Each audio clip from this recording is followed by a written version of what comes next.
আল্লাহু আকবার তাকবীর এই স্লোগানকে শুনে কষ্ট পায় যারা, ইহুদি খ্রিস্টানদের পাঁচাটা দালাল তারা।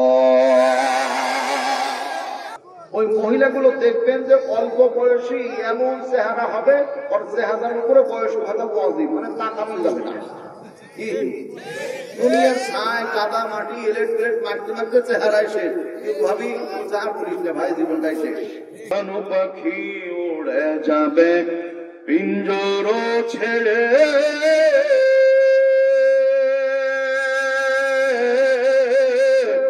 আগে চাঁদা দিতাম 500 টাকা, এখন চাঁদা দিতে হয় 1000 টাকা। নাউযুবিল্লাহ। আল্লাহ যেন আমাদের দেশকে চাঁদাবাজ মুক্ত করেন। আওয়াজ করে বলি আল্লাহুম্মা আমিন। ওই মেয়েটার ছেলেটার মাজার হাড্ডি যদি চুরুস করা যায়, জেনা তো বন্ধ হবে, স্বপ্ন দোষ পর্যন্ত বন্ধ হয়ে যাবে। বলেন ঠিক কিনা? আসসালামু আলাইকুম ওয়া রাহমাতুল্লাহি ওয়া বারাকাতুহু। সবাই কেমন আছেন? আলহামদুলিল্লাহ রাব্বিল আলামিন, আলহামদুলিল্লাহ রাব্বিল আলামিন। আল্লাহ তাআলা শুকরিয়া ভালো। সুবহানাল্লাহ, আলহামদুলিল্লাহ, আল্লাহু আকবার। ঠিক বেঠিক এই শব্দগুলো একটু কষ্ট করে জোরে বলতে হবে। বলা যাবে না ইনশাআল্লাহ? ইনশাআল্লাহ। দুইজনে ইনশাআল্লাহ বলবো। মানে এমন বকিলের বকিল, দুহা পড়লে কিন্তু মুখ বন্ধ হয়ে যাবে। তো দোয়া করছি না। আল্লাহর জন্য কথা বলতে আপত্তি আছে ভাই? ইনশাআল্লাহ বললে বরকত দেন কে? এক লোক মসজিদের সামনে দিয়ে গরু কেনার জন্য হাটে যাচ্ছে, কুরবানির গরু কিনবে। কাজটা ভালো না খারাপ? ভালো কাজ, কুরবানির গরু। তো ইমাম সাহেব বলছে, ভাই যান, কোথায় যান? তো বলছে যে গরু কিনতে যাচ্ছে। একটু ইনশাআল্লাহ বললেন না? বলছে টাকা আমার, খাটনিও আমার, আর ইনশাআল্লাহ বলে ও কথা ভেজাল পাকানোর দরকার আছে? হলো আল্লাহ কি মেহেরবানি। হাটে যাওয়ার পরে গরু টরু কিনা সব কমপ্লিট। এখন মালিককে টাকা দিয়ে পকেটে হাত দিয়ে দেখে পকেট আছে কিন্তু টাকা নাই। হুজুর শুধু বসেই আছে ওইখানে। ফিরে আসতে আস্তে আস্তে তো ইমাম সাহেব সালাম দিয়ে বলছে, বড় ভাই গরু কেমন হলো? তো বলছে ইনশাআল্লাহ টাকা হারিয়ে গেছে। এখন ইনশাআল্লাহ বলে হবে? আপনারা বলেন।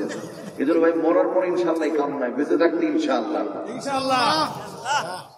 আলহামদুলিল্লাহ নাহমাদুহু ওয়া নাস্তাঈনুহু ওয়া নাস্তাগফিরুহু ওয়া নু'মিনু বিহি ওয়া নাতাওয়াক্কালু আলাইহি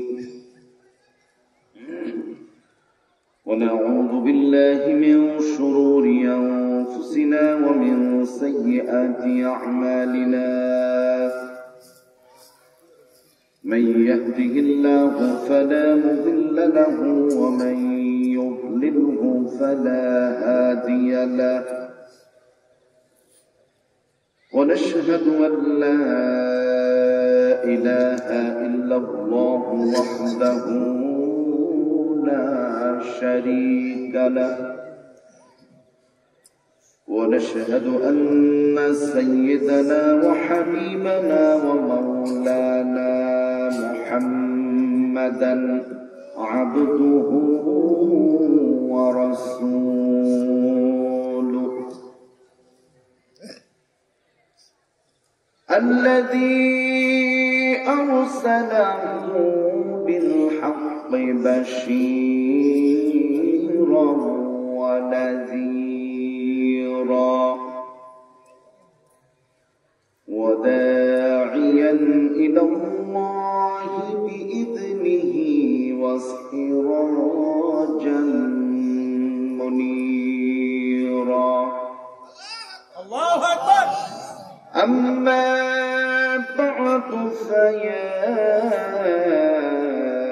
أيها الحاذرون رحمنا ورحمكم الله. জবান খুলে সবাই মুহাব্বতের কণ্ঠে পড়ুন আমিন। فقد قال الله سبحانه وتعالى في كلامه المجيد وفي فرقانه حميد زبان খুলে আমার সাথে সবাই পড়ুন আউযু বিল্লাহি মিনাশ শাইতানির রাজীম বিসমিল্লাহির রাহমানির রাহিম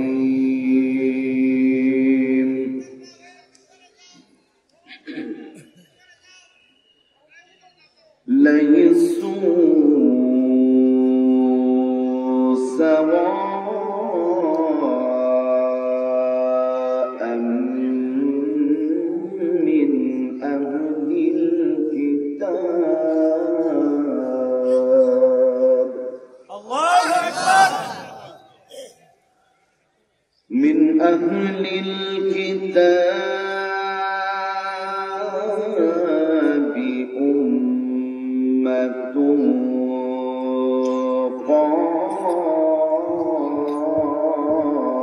قائمة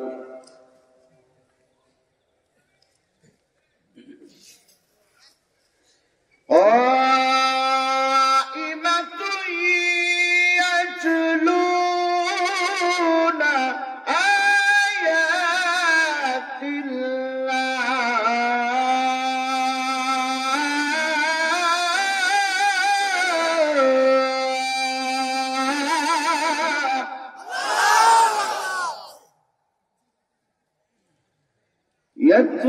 يتلون آيات الله آناء الليل وهم يسجدون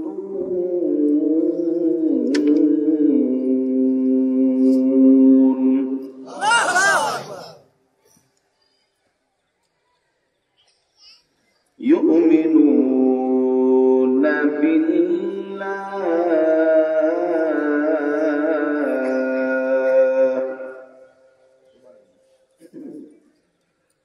واليوم الآخر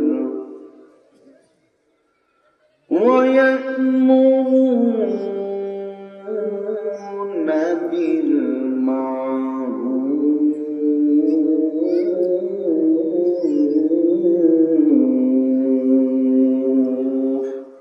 الله أكبر يؤمنون بالله واليوم الآخر ويأمرون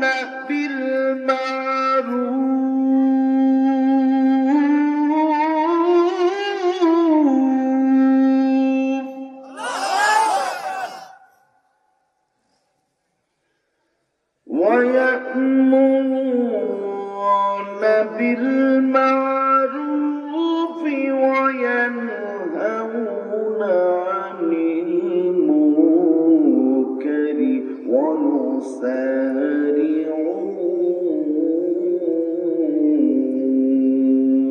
ويسارعون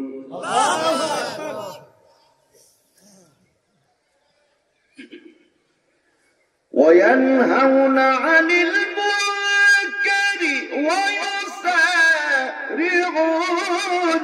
في الخيرات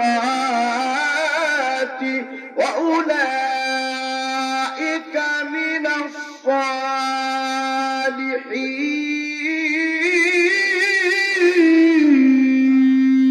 الصالحين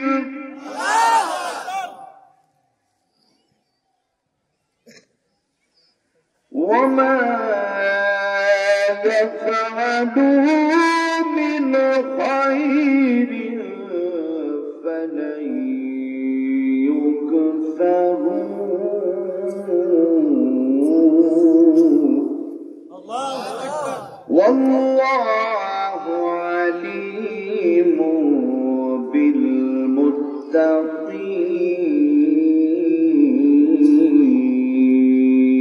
بالمتقين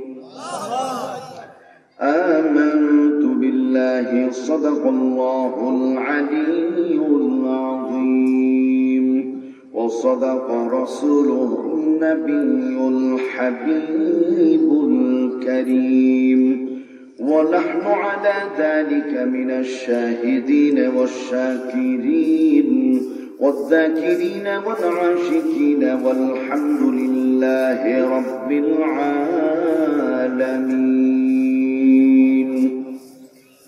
وعن أبي موسى رضي الله تعالى عنه قال قال رسول الله صلى الله عليه وسلم إن الله ليملي الظالم ثم إذا أخذه ثم لم يفلته ثم قرأ وكذلك أخذ ربك إذا أخذ القرى وهي ظالمة إن أخذه أليم شديد. وقال رسول الله صلى الله عليه وسلم ذاق طعم الإيمان من رضي بالله ربا وبالإسلام دينا وبمحمد نبيا ورسولا. وقال تعالى في شان رسول الله صلى الله عليه وسلم تعظيما وتكريما وتشريفا. সবাই নতুন ভাটিঙ্গা মধ্যপাড়া অত্র এলাকা হীরকখণ্ড তুল্য সোনামানি যুবকদের উদ্যোগে 11তম বিরাট ইসারে সওয়াব মাহফিলের মান্যবর শ্রদ্ধাভাজন সম্মানিত সভাপতি সাহেব, আজকে প্রোগ্রামে মাহফিল পরিচালনায় হযরত মাওলানা মোহাম্মদ আবুল বাশার প্রিয় হাবিব ভাই, আলোচনা রেখেছেন মাওলানা মোহাম্মদ আনসার আলম তুফানি সাহেব, আলোচনা রেখেছেন হাফেজ মাওলানা মোহাম্মদ আব্দুল জব্বার রাজমানি, আলোচনা রেখেছেন আমার পূর্বে অত্র এলাকার কৃতি সন্তান কারি মাওলানা মোহাম্মদ আলী নুর ইসলাম খতিব, চক ভবানীপুর জামে মসজিদ শিবরামপুর ফরিদপুর জায়গাটা এখান থেকে বেশ অনেক দূরে বসে আছেন অনেক পিতৃতুল্য মুরব্বিনে کرام, দিনকে মহব্বতকারী প্রিয় বড় ভাইয়েরা, ইসলামের ঝান্ডা উঁচুকারী যুবক বন্ধুগণ, স্নেহের কচি কেচারা, অবলা সরলা সতী সাধবী গুণবতী আমার মা এবং বোনেরা, লম্বা পথ রাজশাহী থেকে ছুটে এসে শান্তিকামী সালাম জানাচ্ছি। আওয়াজটা জোরে দেবেন। আসসালামু আলাইকুম ওয়া রাহমাতুল্লাহ। আল্লাহ রাব্বুল আলামিনের মহান দরবারে আলিশানে শুকরিয়া আদায় করতে যে যেখানে বসে আছি একসাথে কলিজা উজাড় করে পড়ে নিচ্ছি আলহামদুলিল্লাহ। দরুদ এবং সালাম করছি আমাদের প্রিয় নবী, কলিজার নবী, মায়ার নবী, উম্মতের কান্ডার, রহমতের ভান্ডার, গুনাহগারের বন্ধু নবীজি মুহাম্মদুর রাসূলুল্লাহ সাল্লাল্লাহু তাআলা আলাইহি ওয়াসাল্লামের শানে আত্মার মাগফিরাত কামনা করছি। এই মাহফিল যিনি পরিচালনা করতেন, যারা করতেন, অনেকেই আজকে মাটির বাড়ি কবর বিদায় নিয়েছেন। একজন ভাই বলছিলেন যে হুজুর আমার আব্বার জন্য দোয়া করেন, আমার আব্বা গতবারও ছিল মাহফিলে, পৃথিবী ছেড়ে চলে গেছেন। এইভাবে এলাকার প্রতিটা মানুষ যারা মুসলমান বিদায় নিয়েছেন, আল্লাহ যেন প্রত্যেককে মাফ করে আল্লাহ জান্নাতুল ফিরদাউসের মেহমান বানিয়ে দেন, পড়ি আল্লাহুম্মা আমিন। আল্লাহ রাব্বুল আলামিন বলেন হাদা বায়ানুল লিন-নাসি ওয়া হুদাও ওয়া মাও'ইযাতুল লিল-মুত্তাকিন। হাদা বায়ানুল লিন-নাস, সারা পৃথিবীর মধ্যে একমাত্র গ্রন্থ বয়ান, বক্তব্য, বর্ণনা।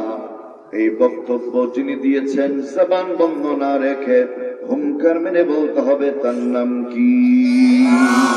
আল্লাহ রাব্বুল আলামিন ডাকতে বলছেন এই বয়ান, বক্তব্য, কোরআনে কারীম যারা মেনে নিবে, তার মানে কোরআন শুধুমাত্র খানকায় নয়, ইসালে সওয়াব মাহফিলে, ইসলামী জলসায়, তাফসীর মাহফিলে নয়, মসজিদ মাদ্রাসায় নয়, ব্যক্তি, পরিবার, সমাজ, রাষ্ট্র, আন্তর্জাতিক জীবন, সকল জায়গায় যারা কোরআন মেনে নিবে, আল্লাহর ঘোষণা ওয়াহুদা, আমি আল্লাহ তাদের গলায় হেদায়েতের মালা পরিয়ে দেব। সুবহানাল্লাহ। আমাদের অবস্থা কিন্তু বিপরীত। এই যে আমার ভাই বসে আছেন ইমাম সাহেব, উনাকে আমরা মানি শুধুমাত্র মুসাল্লা পর্যন্ত, মুসাল্লার বাইরে আমরা মানি না, মানতে মন চায় না। এমন বহু এলাকা আছে হুজুর পেলি শুধু মরার দাওয়াত খাওয়ায়, বিয়ের দাওয়াতটা দিতে চায় না। বিয়ের দাওয়াত দেয় এলাকার মধ্যে বড় মুসালা, বড় পেটালা লোকজনকে। টাকা কথা ঠিক আছে না? তার মানে বিশ্বাস এমন হুজুর মানি মরা খাওয়া। নাউযুবিল্লাহ। আপনাদেরকে খাওয়ানোর মতো সামর্থ্য আলহামদুলিল্লাহ আমারও আছে। এই জন্য মরার খানা আমার জন্য চলবে না, বড় পেটালা লোকের জন্য মরার খানা না, বড় মুসালা লোকের জন্য মরার খানা না। মরার খানা হলো ওয়ালা ইয়াহুদ্দু আলা তুআমিল মিসকিন। আল্লাহু আকবার বলেন। মিসকিন মানে হলো তাকান, মুখে কলব আছে, দাড়িতে মেহেদি আছে, তারপরে চেহারায় সোনু পাউডারও লাগানো আছে, সব ঠিক আছে, বাজারে গিয়ে গোপনে চা খায় কিন্তু দুপুরবেলায় খানা খায়নি। অসহায়, দরিদ্র, অভাবের কথা বলতে পারে না, মানে ভদ্র অভাবী, তাদেরকে মিসকিন বলা হয়। সুবহানাল্লাহ বলেন। নবী করিম সাল্লাল্লাহু আলাইহি ওয়াসাল্লাম বলেন, এই সমস্ত অভাবগ্রস্ত মানুষগুলোকে খুঁজে খুঁজে বের করে এলাকার মধ্যে থেকে তাদের বাড়িতে খানাগুলি পৌঁছিয়ে দাও। কারণ এই খাবার কোন বড় আলেমের জন্য নয়, এলাকার ধনী মানুষের জন্য নয়। এই খানার হকদার হলো মিসকিন, যারা অভাবগ্রস্ত মানুষের কাছে বলতে পারে না। এই মানুষগুলি খানার বড় হকদার। আওয়াজ করে বলেন ঠিক কিনা? সম্মানিত ভাইয়েরা আমার, 2 নম্বরে 3 দিন, 40 দিন, 7 দিন এই দিবসগুলি পালনের ব্যাপারে সহজ ব্যাখ্যা হলো, দুনিয়াতে যখন চলে আসলাম, আসার পরে সর্বপ্রথম আপনার আমার জবান দিয়ে একটা শব্দ উচ্চারণ হয়েছিল, কান্নার শব্দ। কান্না করার সাথে সাথে জনম দুঃখিনী মা আপনাকে দুধ পান করিয়েছেন। তার মানে এই দরদের মা আর বাবা 40 দিন পরে খানা খাওয়াননি, 7 দিন পরে খানা খাওয়াননি, 3 দিন পরে খাওয়াননি। যখনই প্রয়োজন হয়েছে তখনই খানা খাওয়িয়ে দিয়েছেন। তাহলে বাবা মা প্রতিনিয়তই আপনাকে আমাকে খাওয়িয়েছেন। আর বাবা মায়ের ইন্তেকালের পরে বছরে 1 দিন দোয়া করলাম, 40 দিন পরে 1 দিন দোয়া করলাম। বাবা মা প্রতিদিন খাওয়ায় আর আমরা মাঝে মাঝে তাদের জন্য দোয়া করলাম। এইটা নাফরমানি ছাড়া কিছু হতে পারে না। তাহলে করণীয় কি? করণীয় হলো 5 ওয়াক্ত নামাজ যখন শেষ হয়ে যাবে, নামাজ অন্তে দোয়া, রব্বিরহামহুমা কামা রব্বায়ানি সগীরা। আরেকবার, রব্বিরহামহুমা কামা রব্বায়ানি সগীরা। আল্লাহ রাব্বুল আলামিন, আমরা শৈশবে বাবা মা মোহাব্বত করে যেভাবে আমাদের লালন পালন করেছিলেন, আজকে তোমার কুদরতি কোলে তুলে দিলাম। আমাদের পিতা মাতাকে ওর চাইতেও সুন্দর করে তুমি লালন পালন করো। রাসূল বলছেন, হিজাব, হাদিসের শেষ ভাষা। বান্দা বান্দি পিতা মাতার জন্য যখন দোয়া করে, আল্লাহ রাব্বুল আলামিন আর এই বান্দা বান্দির মাঝখানে আল্লাহর নূরের তৈরি 70,000 ফেরের পর্দাগুলি টাস টাস করে সরে যায়। মুহূর্তের মধ্যে জমিনের বান্দার দোয়া আরশে আজিমের দরবারে কবুল হয়ে যায়। আল্লাহু আকবার। সোনার ভাইয়ের আমার দরদিরা, এই জন্য শুধুমাত্র বোঝানোর জন্য বলছি, 21শে ফেব্রুয়ারি, 26শে মার্চ, 16ই ডিসেম্বর, এই দিবসগুলিতে আমাদের জাতির শ্রেষ্ঠ সন্তান যারা, অধিকাংশ ক্ষেত্রে আমরা বেঈমানি করি তাদের সাথে। আমরা কিভাবে ভাই? কবরে দিই ফুল, বুকে কালো ব্যাজ ধারণ করি, 2 মিনিট নীরবতা পালন করি। এটা ইহুদি খ্রিস্টানদের চাল। তাদের এইটা কৌশল, তাদের এইটা কৃষ্টি কালচার। ইসলামী শরিয়াতে নীরবতা পালন করা, কালো ব্যাজ ধারণ করা, কবরে ফুল দেওয়া একটা বিন্দু পরিমাণ ইসলামী শরীয়তে জায়েজ না। কবরে যদি ফুল দেওয়া জায়েজ হতো তাহলে সমস্ত পৃথিবীর ফুলগুলি মদিনাতুল মুনাওয়ারায় রাসূলের রওজায় চলে যেত। যেহেতু জায়েজ নাই, একটা মানুষ ফুল নিয়ে যাওয়ার কোনো ক্ষমতা নাই। এরপরও যদি কেউ নিয়ে যায়, মাজার হাটটি ফিরিয়ে আনতে পারবে না, ওখানে রেখে আসতে হবে। বাংলাদেশের মানুষ আমরা যারা অতি ভক্তি চোরের লক্ষণ, মাথায় রাখতে হবে। বেশি ভক্তি ভালো না। বড় ভাই, পীর সাহেবকে কুরমা পোলাও খাওয়ায়, বাড়িতে বড় পীর বাবা মা আছে, একটা দিনও নজর করে না, জানা নাই? পীর সাহেবকে কুরমা পোলাও খাওয়ালে দোয়া করবে, কবুল হতেও পারে নাও পারে। বাবা মাকে যদি একটা দিন কুরমা পোলাও খাওয়ানো যায়, একটা বার শুধু যদি বলে আলহামদুলিল্লাহ, আল্লাহ পাকের আরশে মুআল্লা পর্যন্ত সন্তুষ্ট হয়ে যায়। রাসূল বলছেন রিদা রব্বি ফি রিদাল ওয়ালাদ, পিতামাতা সন্তুষ্ট হলে আল্লাহ পাক সন্তুষ্ট হন। ওয়াসাকাতুর রব্বি ফি সাকাতুল ওয়ালাদ, আর পিতামাতা অসন্তুষ্ট হলে আরশে আজিমের মালিক আল্লাহ অসন্তুষ্ট হয়ে যান। নাউযুবিল্লাহ মিন যালিক। তাহলে ভাইরা আমার, নীরবতা পালন করে কারা? ইহুদি খ্রিস্টান যারা। ওরা দোয়া করতে জানে না, কুরআন তেলাওয়াত করতে জানে না, কালো ব্যাজ ধারণ করে মনে সান্ত্বনা দেয়, কবরে ফুল দিয়ে মনে সান্ত্বনা দেয়। দোস্ত, মরা মানুষকে ফুল দিয়ে লাভ নাই।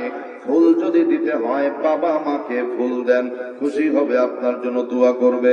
এজন্য কবরে ফুল দেওয়া, কালো ব্যাজ ধারণ করা, নীরবতা পালন করা ইসলামী শরীয়তে বিন্দু পরিমাণ জায়েজ না। আমরা করব না বলে ইনশাআল্লাহ। আমি যে কথা বলছিলাম, ইমাম সাহেবকে শুধুমাত্র মসজিদ পর্যন্ত মানি, তার বাইরে আর মানি না। তার মানে কি বুঝায়? মসজিদের মধ্যে আমি আল্লাহর গোলাম, বাইরে যখন চলে আসলাম শয়তানের গোলাম। শয়তানের গোলাম হলে কি জান্নাত পাওয়া যাবে? বড় ভাই না। আপনি আমি যেই ইমামের অর্ডার মেনে মসজিদে রুকু সেজদা করলাম, ওই ইমাম যখন বলে ওয়ালা ইয়াহুদ্দু আলা তুআমিল মিসকিন, মিসকিনকে খানা দাও, চেনা চেনা ওনা মানুষের সাথে সাক্ষাৎ করে সালাম দাও, ডান হাত দিয়ে ডান পাশের কাজগুলি, ভালো কাজগুলি করো, ভালো কাজের শুরুতে বিসমিল্লাহ বলো, জবান বন্ধ রেখো না, বলো সুবহানাল্লাহি আলহামদুলিল্লাহি ওয়া লা ইলাহা ইল্লাল্লাহু আল্লাহু আকবার। হারাম বাদ দিয়ে হালালটাকে গ্রহণ করো, জেনাদা বিচার করো না। ইমাম সাহেবের মসজিদের নির্দেশ যেমন মানতে হবে, বাইরের নির্দেশটাও মানার দরকার আছে না? না, আমি তো আমার কথা বলি না, আমি কার কথা বলি? আল্লাহর কথা বলি। এজন্য মানতে হবে ইনশাআল্লাহ, বলি ইনশাআল্লাহ। সম্মানিত ভাইয়েরা আমার, আল্লাহ রাব্বুল আলামিন জানতে বলছেন ওয়াহুদা ওয়া মাওয়াইদাতুল লিল মুত্তাকিন।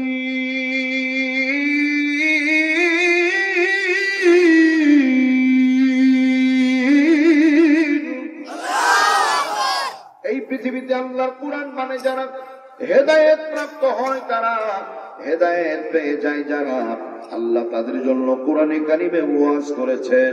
আর কোরআনের ওয়াজ মানে যারা, এই দুনিয়ার মধ্যে মুত্তাকি তারা, মুত্তাকি তারা। আওয়াজ করে বলি আলহামদুলিল্লাহ। এই আয়াত থেকে বোঝা যায়, বড় ভাই ভালো করে শুনেন, এই আয়াত থেকে বোঝা যায় বাংলাদেশে কিছু চেলা চামুন্ডা বলছে যে রাজনীতির সাথে ইসলামের কোন সম্পর্ক নাই। নাউযুবিল্লাহ বলেন, নাউযুবিল্লাহ বলেন। বড় ভাই, সম্পর্ক আছে না? কবরের জগতে প্রথম প্রশ্ন মার রব্বুকা, নামাজের কথা আছে?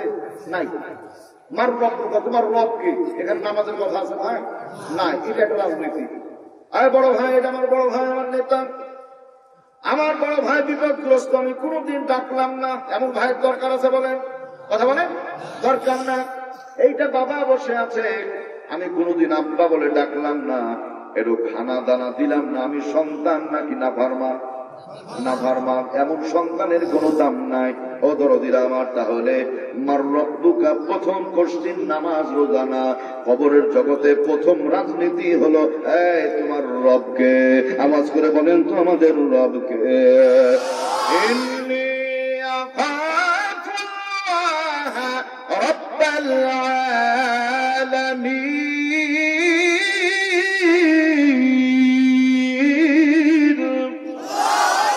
28 নম্বর পারা 6 নম্বর পৃষ্ঠা সূরার নাম সূরাতুল হাসর। আল্লাহ রাব্বুল আলামিন বলছেন মুমিন যারা আসমান জমিনের প্রতিপালক আল্লাহকে ভয় করে তারা আওয়াজ করে বলি আলহামদুলিল্লাহ। তাহলে ভাইকে ভাই বলে না ডাকলে ভাই হয় না, বাবাকে আব্বা বলে না ডাকলে আব্বা থাকে না, আল্লাহকে আল্লাহ বলে না ডাকলে কবরের জগতে প্রশ্নের জবাবগুলো দেয়া যাবে না। আওয়াজ করে বলেন কথা ঠিক কিনা? 2 নম্বর প্রশ্ন ওয়ামা দীনুকা, নামাজ রোজা হজ যাকাতের কথা নাই। ওয়ামা দীনুকা তার মানে তোমার রাজনীতি কি? একটু খেয়াল করেন। ওয়ামা দীনুকা মানে তুমি কার নীতি মানো? লেনিনের, কার্ল মার্ক্সের, হেগেলের, আব্রাহাম লিঙ্কনের, ফ্রিকে হিটলির নাকি ডক্টর কামালের? কার রাজনীতি মানো? এই বড় ভাই রাজনীতি মানি কার? পথের মধ্যে সবচাইতে বড় পথ হলো রাজপথ, ঠিক না ভাই? ঠিক বলেন। হাঁসের মধ্যে সবচাইতে বড় হাঁসের নাম কি ভাই? রাজহাঁস। মিস্ত্রির মধ্যে বড় মিস্ত্রির নাম কি? মিস্ত্রি, রাজমিস্ত্রি। তাহলে নীতির মধ্যে বড় নীতির নাম হলো কার রাজনীতি বলেন? আল্লাহর রাজনীতি। তাফসিরে মাজহারির মধ্যে লেখা হয়েছে কালামুল মুলুকি মুলুকিল কালাম, কথার রাজা রাজার কথা। আওয়াজ করে বলেন আলহামদুলিল্লাহ। ইসলামের সাথে রাজনীতির সম্পর্ক নাই, এইটা বলার অর্থ হলো ইসলাম যদি বাংলাদেশে সুপ্রতিষ্ঠিত হয়ে যায় ইনশাআল্লাহ, তাহলে মাল খাওয়া যাবে না, চাঁদাবাজি করা যাবে না, ধর্ষণ লুণ্ঠন হত্যা করা যাবে না, ভাইকে রাস্তায় ধরে ছিনতাই করা যাবে না, জমির আল ঠেলা যাবে না, জোর করে ক্ষমতা নিয়ে কানাডায় বেগম পাড়া তৈরি করা যাবে না। এই জন্য যে কোনো মূল্যে ইসলাম থেকে রাজনীতি আলাদা, এটা কোনো হতে পারে? সম্মানিত ভাইয়েরা আমার দরদিরা, এই জন্য সহজ বিষয় হলো আল্লাহ রাব্বুল আলামিন বলছেন যারা ব্যক্তিতে ইসলাম, পরিবারে ইসলাম, সমাজের মধ্যে ইসলাম, রাষ্ট্রের মধ্যে ইসলাম মানে আমি আল্লাহর ঘোষণা হুদা ওদের গলায় হেদায়েতের মালা পরিয়ে দিব। হুঙ্কার মেরে বলতে হবে আলহামদুলিল্লাহ। এই যুবক ভাইরা দিক তাকান, বাংলাদেশে মানুষের গলায় মানুষ মালা পরিয়ে দেয়, ভোটে পাশ করলে ইলেকশনে জয়ী হলে গলায় মালা পরিয়ে দেয়। যে মানুষগুলি গলায় মালা পরায় গবেষণা করে দেখেছি, দেখবেন নেতার ছবি উঁচুর উপরে, কর্মীর ছবি নিচে, বহু পোস্টার সাজানো আছে। এখন আমার মাঝে মানে মনে হচ্ছে কোন দলের একটাও পোস্টার বাংলাদেশ থাকার দরকার নাই, কারণ ছাত্রদের তৈরি নিরপেক্ষ সরকার বাংলাদেশে আছে। কোন পোস্টার এখন দরকার নাই। দল যখন ক্ষমতায় আসবে তখন পোস্টার লাগা, ঠিক না? ঠিক। সব ভেঙে ফেলা উচিত, একটাও রাখার দরকার নাই। দালালি দল আমারও না, কারোই না, কোন হুজুর মুজুর যত আছে সব বা একটা পোস্টার দরকার ভাই, ঠিক আছে না কথা? কারণ এখন দলীয় সরকার ক্ষমতা। সম্মানিত ভাইয়েরা আমার, তাহলে বাংলাদেশের মানুষের গলায় মানুষ মালা পরিয়ে দেয় ভোটে পাশ করলে, ইলেকশনে জয়ী হলে।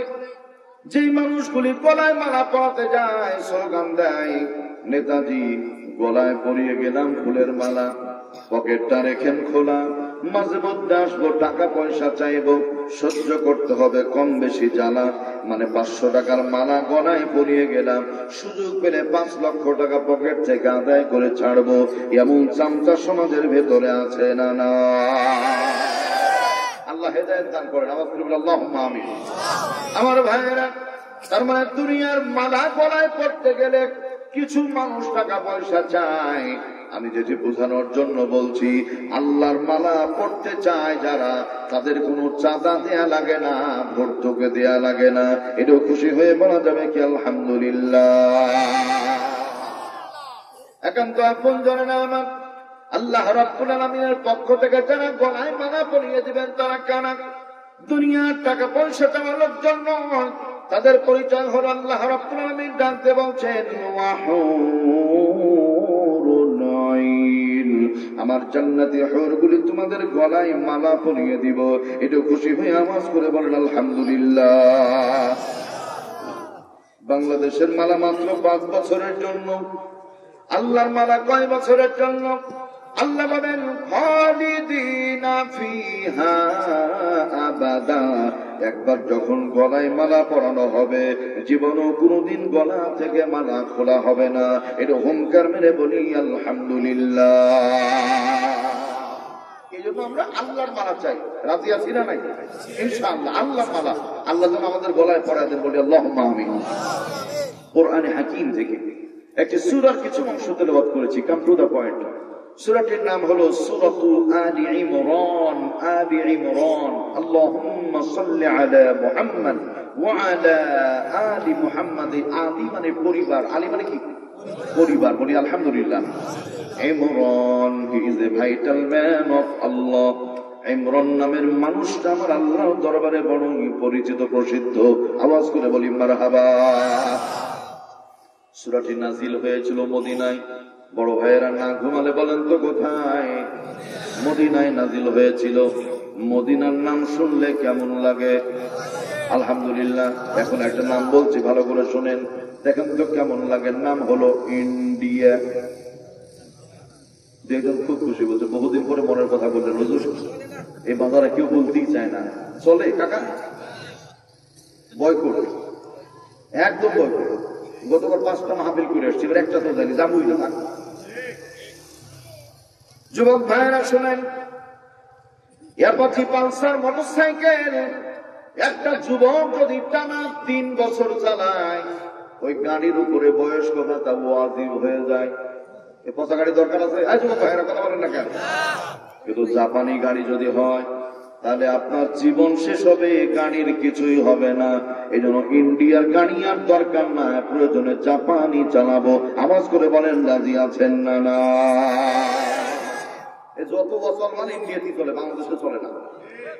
সম্মানিত ভাইয়েরা আমার দরদিরা, ইন্ডিয়ার কথাটা আমি এই জন্যই বললাম, 1971 সালে দেশ স্বাধীন করার সময় গাভী কিনেছিলাম আমরা।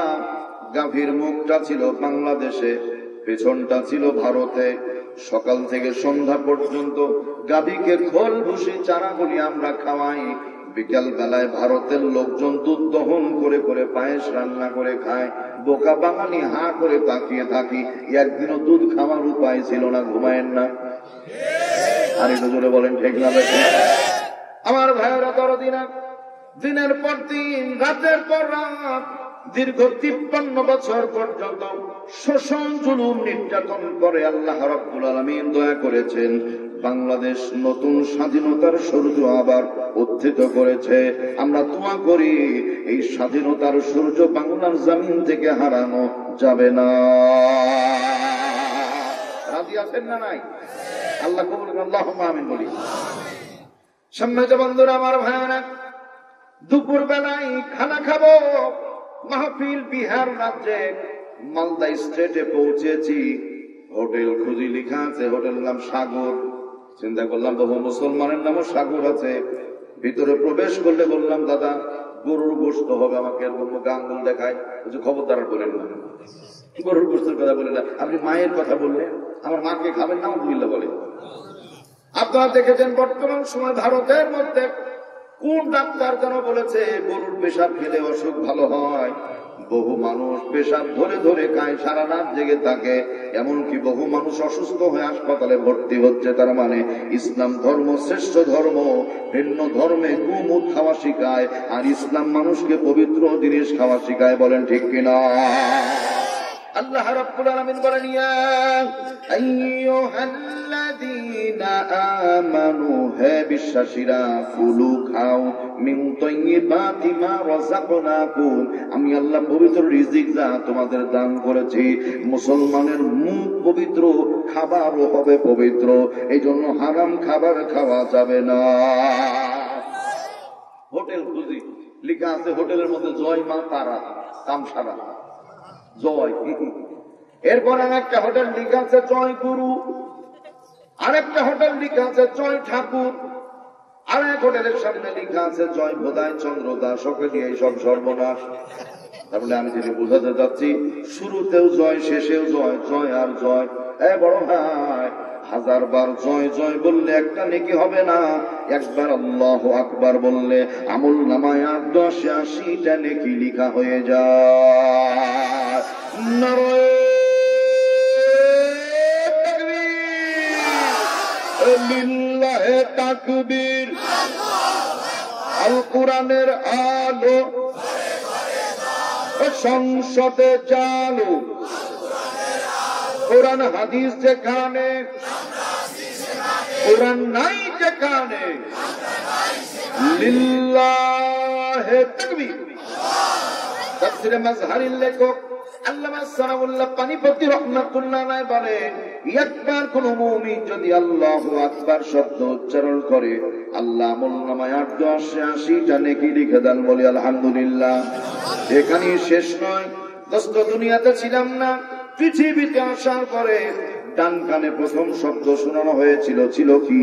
আল্লাহু আকবার। বাম কানে প্রথম শব্দ ছিল আল্লাহু আকবার। এই যুবক ভাইরা, মসজিদের মধ্যে আযান হয়, একসাথে চিৎকার মেরে বলেন প্রথম শব্দ কি? আল্লাহু আকবার। ইকামত হয় আল্লাহু আকবার। ইমাম সাহেব নামাজ শুরু করবেন আল্লাহু আকবার, সালাম ফেরাবার পরে আল্লাহু আকবার, তারপরে 3 বার আস্তাগফিরুল্লাহ। জানাজার নামাজ শুরু হয়, প্রথম শব্দ কি? আল্লাহু আকবার। সুতরাং আল্লাহু আকবার তাকবীর, এই স্লোগানকে শুনে কষ্ট পায় যারা, ইহুদি খ্রিস্টানদের পাঁচাটা দালাল তারা। এটা কোন রাজনৈতিক দলের স্লোগান না, এটা আল্লাহর দেওয়া স্লোগান। ঠিক না ঠিক করে? আল্লাহ রাব্বুল আলামিন জানতে বলছেন, ওয়ালা যিকরুল্লাহি আকবার। 21 নম্বর পারা, প্রথম নম্বর পৃষ্ঠা। দলিলটা ভালো করে মনে রাখবেন। ওয়ালা যিকরুল্লাহি আকবার, আল্লাহর স্মরণ সব চাইতে বড় স্মরণ। আর আল্লাহু আকবার মানে সব চাইতে বড় কে? এজন্য আল্লাহু আকবার তাকবীর দিব। কি বলা যাবে না ইনশাআল্লাহ? সোনার ভাইয়েরা আমার, সূরাটি নাযিল হয়েছিল মদিনায়। আয়াত আছে 200, রুকু আছে 20টা। এই সূরার 33 নম্বর আয়াতে ওয়া আলা ইমরান আলাল আলামিন।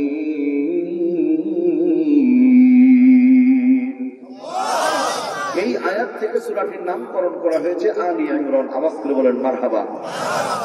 এই সূরার 113, 14, 15 নম্বর আয়াতে কারিমা তেলাওয়াত করেছি।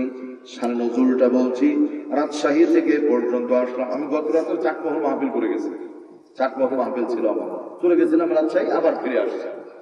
তাহলে এ পর্যন্ত আসলাম। 165 কিলোমিটার রাস্তা রাজশাহী থেকে আসার পিছনে কারণ হলো মাহফিল।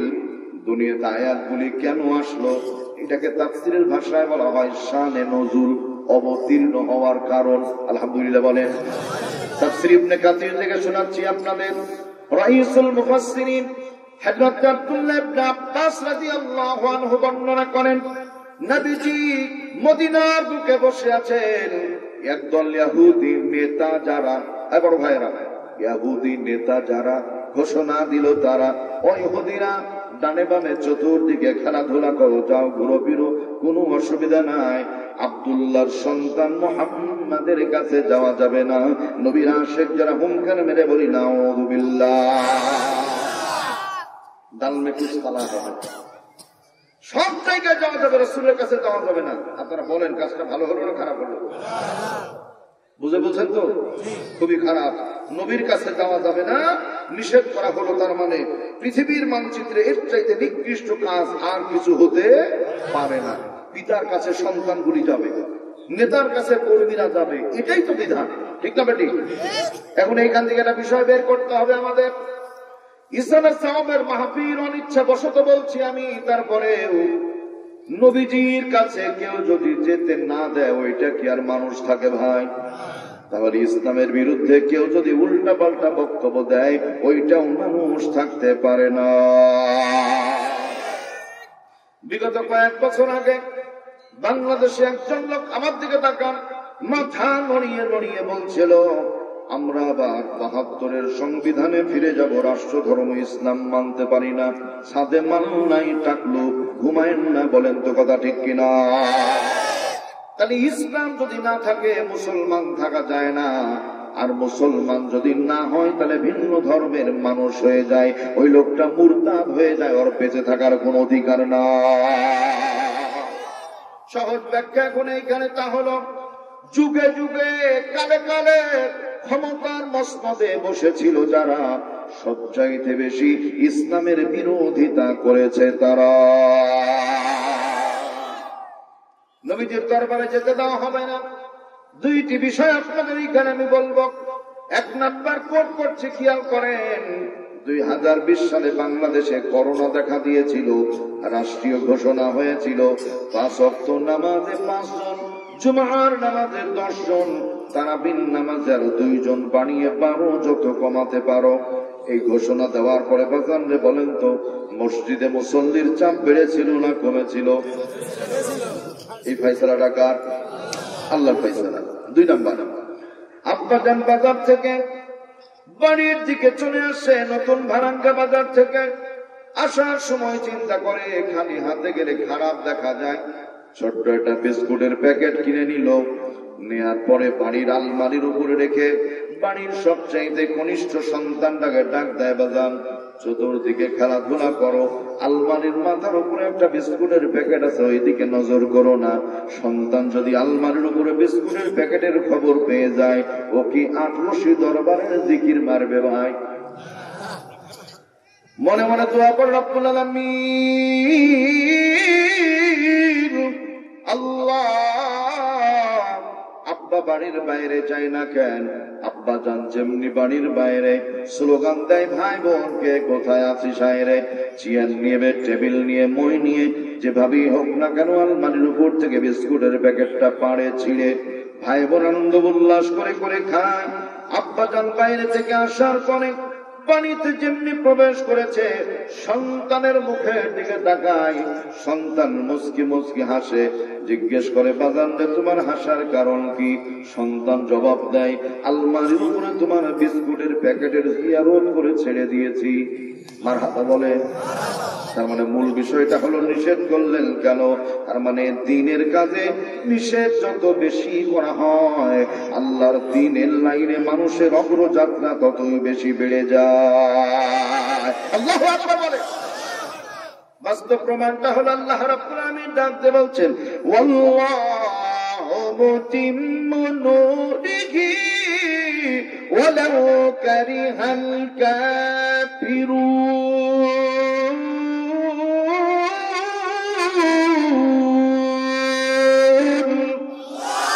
আমি আল্লাহ আমার নূরকে, আমার আলোকে জ্বালাবো। দুনিয়ার কাফের মুশরিকদের যতই কষ্ট হোক না কেন, ওতে আমি আল্লাহর বিন্দু পরিমাণ কোনো যায় আসে না। হুঙ্কার মেরে বলতে হবে, কথা ঠিক কিনা আমার ভাইয়েরা? সুতরাং ইসলাম আর রাজনীতি দুইটা আলাদা করে যারা ইহুদি খ্রিস্টানদের পাঁচাটা দালাল তারা।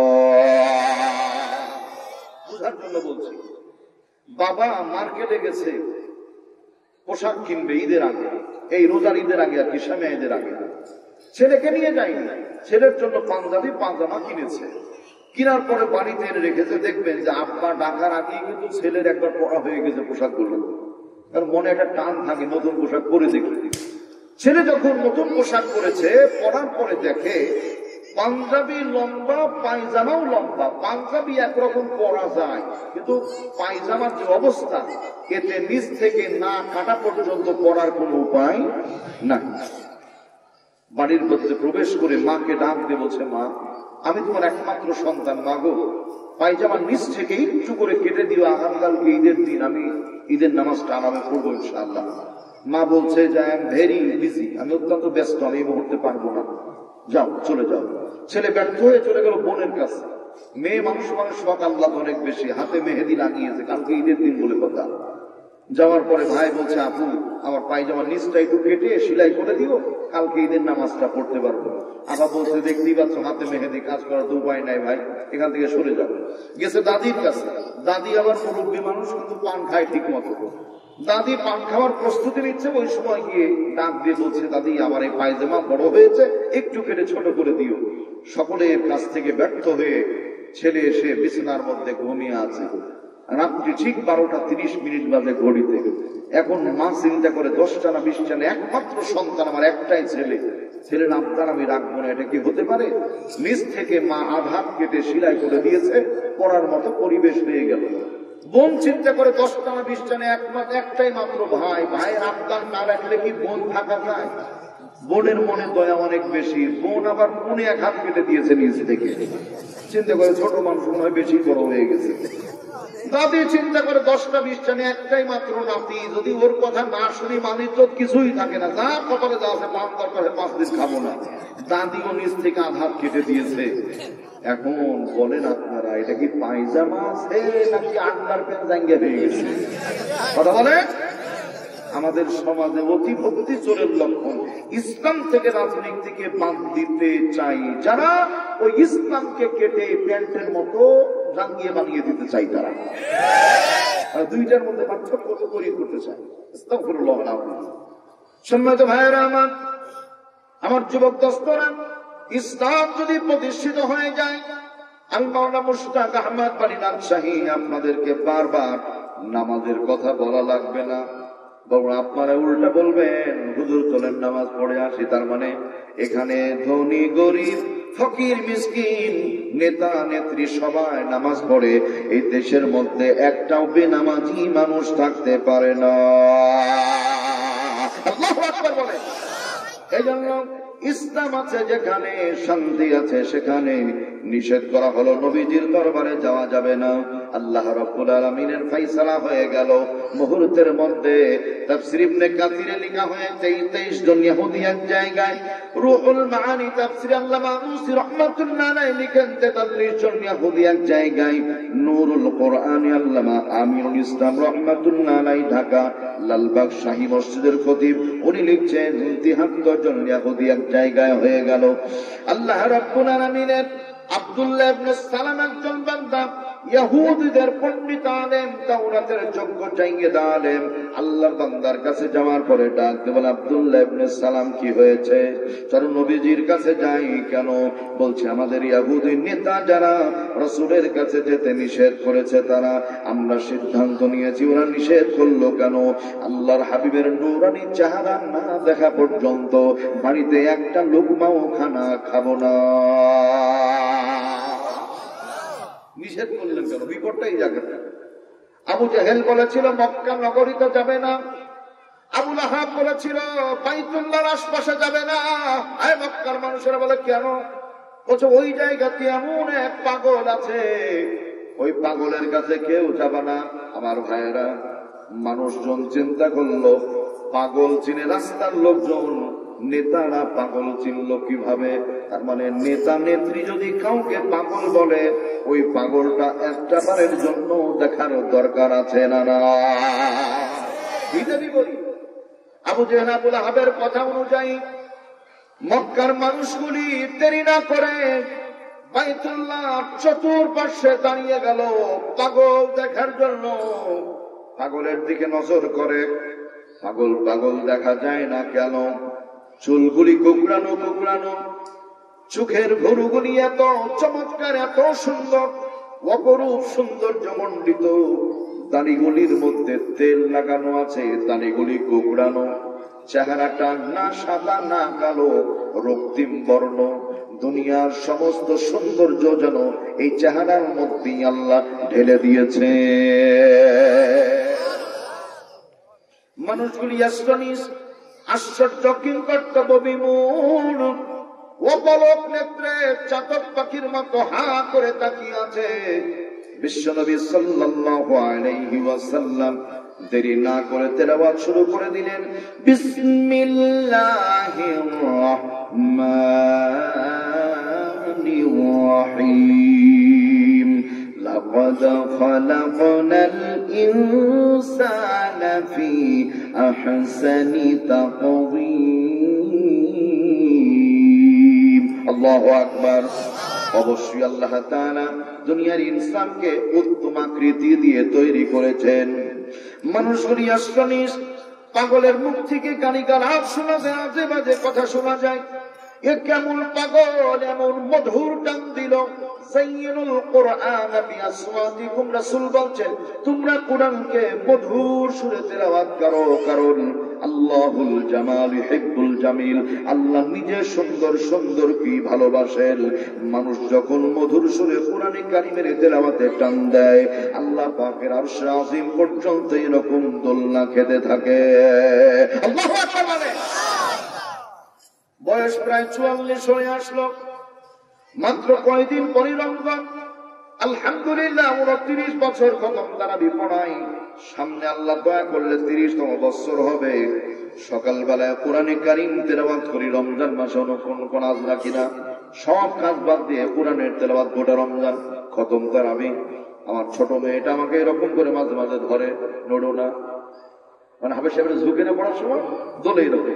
আমার মেয়ে আমাকে মাঝে মাঝে আটকে ধরে, যতক্ষণ ধরে থাকে ততক্ষণ নড়ি না, যেমনি ছেড়ে দেয় নড়ি না, কিন্তু আলাদা নড়া হয়ে যায়।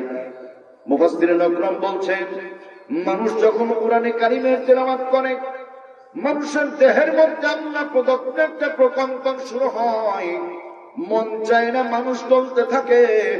এই দলাটা হেলাটা আরশে আজিমের মালিকের দরবারে এত বেশি এত বেশি এত বেশি ভালো লেগে যায়, আরশে আজিমটা পর্যন্ত ওই তেলাওয়াতকারীর সাথে সাথে এরকম দোলনা খেতে থাকে।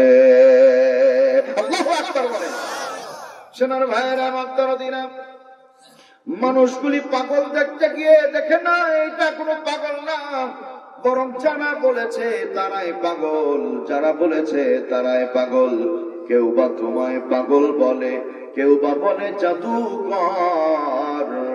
আসলে তুমি পাগল নও, তুমি আল্লাহর পয়গম্বর। হুঙ্কার মেরে বলেন কথা ঠিক কিনা? 73 জন ইহুদি এক জায়গা হয়েছে। তাওরাতের জায়গায় পণ্ডিত আলেম কেরাম আব্দুল্লাহ ইবনে সালাম, চলো যাই। কোথায় যাব? নবীজির কাছে যাই। আওয়াজ করে বলেন না আলহামদুলিল্লাহ। আব্দুল্লাহ ইবনে সালাম নেতা যেহেতু বলছে নবীর কাছে কেন যাবে? বলছে আমাদের নেতা যারা ইহুদি নিষেধ করেছে, তারা আমরা সিদ্ধান্ত নিয়েছি নবীর নূরানি চেহারা না দেখে বাড়িতে একটা লুকমাও খানা খাবো না। মানুষগুলি আস্তে আস্তে রওনা করেছে। জগতের কেউ যেই জায়গার খবর জানেন না, ওই জায়গার খবর জানেন কে? আরশে আজিমের মালিক ডাক দেন জিবরাইল, যাও যাও রাসূলকে জানিয়ে দাও 73 জন ইহুদি নবীজির দরবারে আসবে। ওদের দলপতির নাম হলো আব্দুল্লাহ ইবনে সালাম। রাসূল যেন ওদের বড় আদর কদর আর মহাব্বত করে।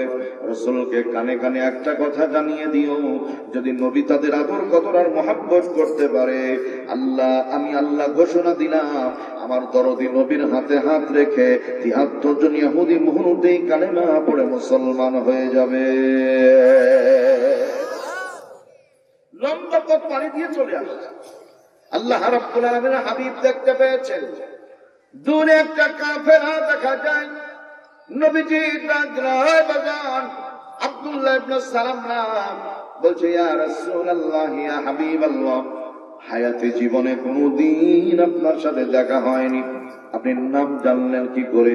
আল্লাহর হাবিব বললেন, শোনো, আরশে আজিমের মালিক আল্লাহ তাআলা ওহী বহনকারী ফেরেশতা জিবরাইলের মাধ্যমে তোমার নামটা আমাকে বলে গেছেন।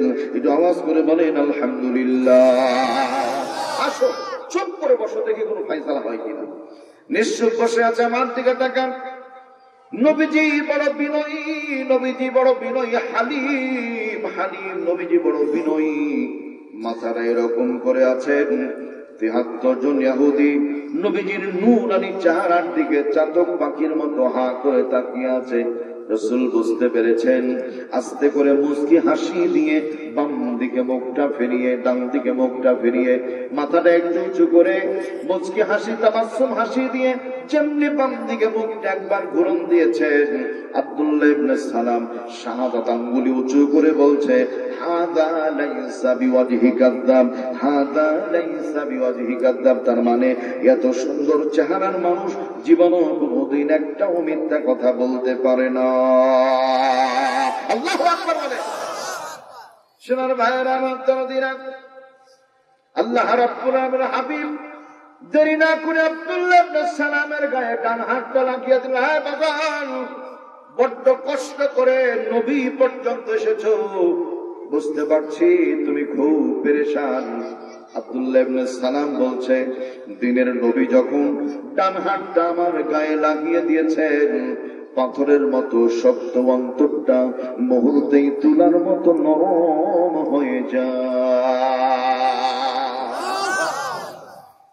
চোখের পানি ছেড়ে দিয়ে ডাকতে বলেন আব্দুল্লাহ ইবনে সালাম, তখন নবীজি ডান হাতটি একটু সামনে বানিয়ে দেওয়া যাবে। নবীর মনটা বড় সরল মন। এইখান থেকে 2-3টা চিন্তা আমাদের বের করতে হবে। তার মধ্যে 1 নাম্বার, নবীর মনটা ছিল বড় সরল মন, চেয়েছে ডান হাত সামনে বাড়িয়ে দিয়েছেন। 2 নাম্বার, নবীজির কাছে যাওয়ার জন্য প্রোটোকল মেনটেন করা লাগে না। গেটে স্বাক্ষর, মাঝের গেটে স্বাক্ষর, ভিতরের গেটে স্বাক্ষর, এই করতে করতে আগে ফোন দেয় নবী আসবো নাকি, এত কিছুর দরকার হয় না। তার মানে ইসলামপন্থী নেতা যারা, ওদের নিরাপত্তা দান করেন কে?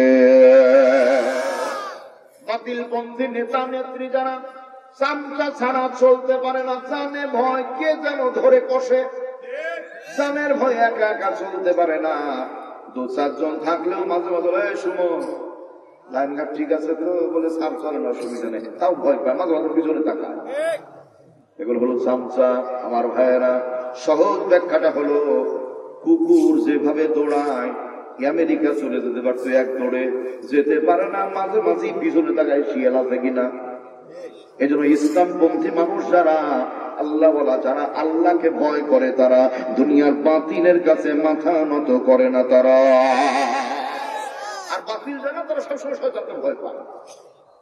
সম্মানিত বন্ধুগণ, আমার ভাইয়েরা, নবীজির সামনে ডান হাত বাড়িয়ে দিয়েছেন।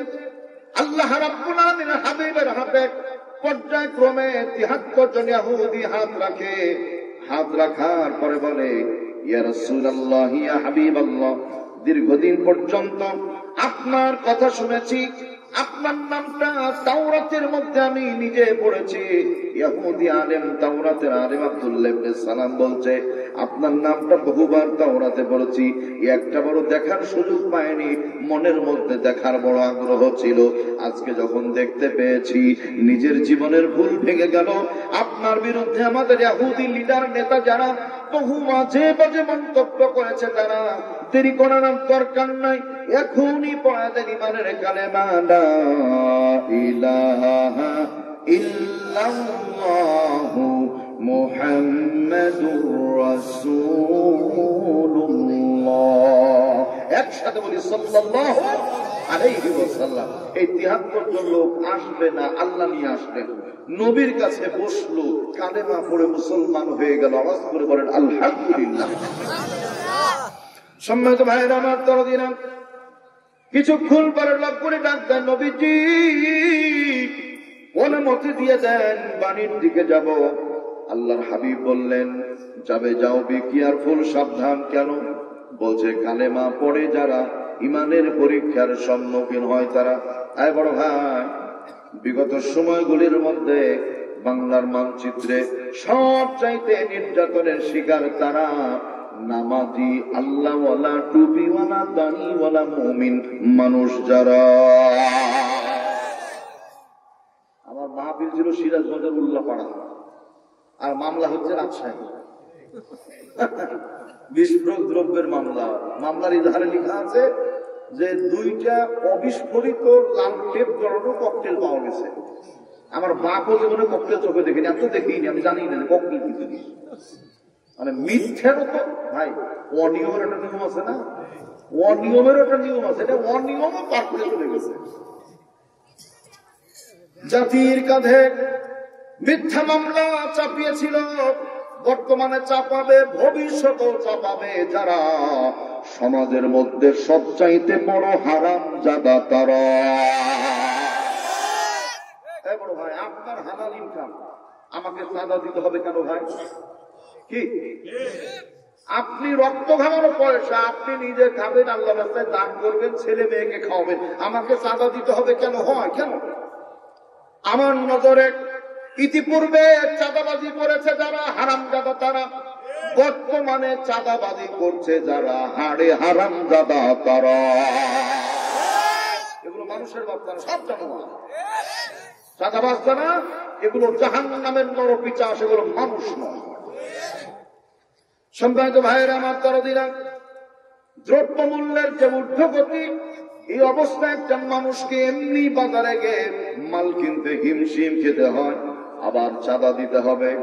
পেপার পত্রিকায় লিখছে আগে চাঁদা দিতাম 500 টাকা, এখন চাঁদা দিতে হয় 1000 টাকা। নাউযুবিল্লাহ। আল্লাহ যেন আমাদের দেশকে চাঁদাবাজ মুক্ত করেন। আওয়াজ করে বলি আল্লাহুম্মা আমিন। মানুষগুলি ডাক্তার নবীজি অনুমতি দেন বাড়ির দিকে যাব। আল্লাহর হাবিব বললেন যাও, সাবধান। কেন? বলছে তোমাদের দলীয় নেতা যারা তোমাদের বড় কষ্ট দিবে তারা। এবার যায়, রাস্তার বাঁকে বাঁকে ইহুদি লিডার গুলি দাঁড়িয়েছিল। আব্দুল্লাহ ইবনে সালাম, কোথায় গিয়েছিলাম? বলছে নবীজির কাছে গিয়েছিলাম, নিষেধ করেছি তারপরও কেন গেলাম? ওরা হাসি দিয়ে জবাব দেয়, এতদিন যায়নি, নিষেধ করলেন কেন? নিষেধ করেছেন যখন রাসূলকে দেখার আগ্রহ মনে তৈরি হয়েছে, তখন আমরা যাওয়ার জন্য আমরা দায়ী না, আপনারাই দায়ী। বলেন আলহামদুলিল্লাহ। সম্মানিত ভাইয়েরা আমার, এখানে ছোট্ট একটা ব্যাখ্যা লুকিয়ে আছে, তা হলো খেয়াল করেন, পৃথিবীর মানচিত্রে 228টা দেশ, 800 কোটি মানুষ, 600 কোটি ইহুদি আর খ্রিস্টান, 200 কোটি হলো মুসলমান। এই 200 কোটির মধ্যে 6 কোটির চাইতেও বেশি আল্লাহর কোরআনের হাফেজ আছে। বলেন আলহামদুলিল্লাহ। আর সবচাইতে যে দেশে বেশি হাফেজ পাওয়া যায়, ওই দেশের নাম হলো বাংলাদেশ। বলেন আলহামদুলিল্লাহ।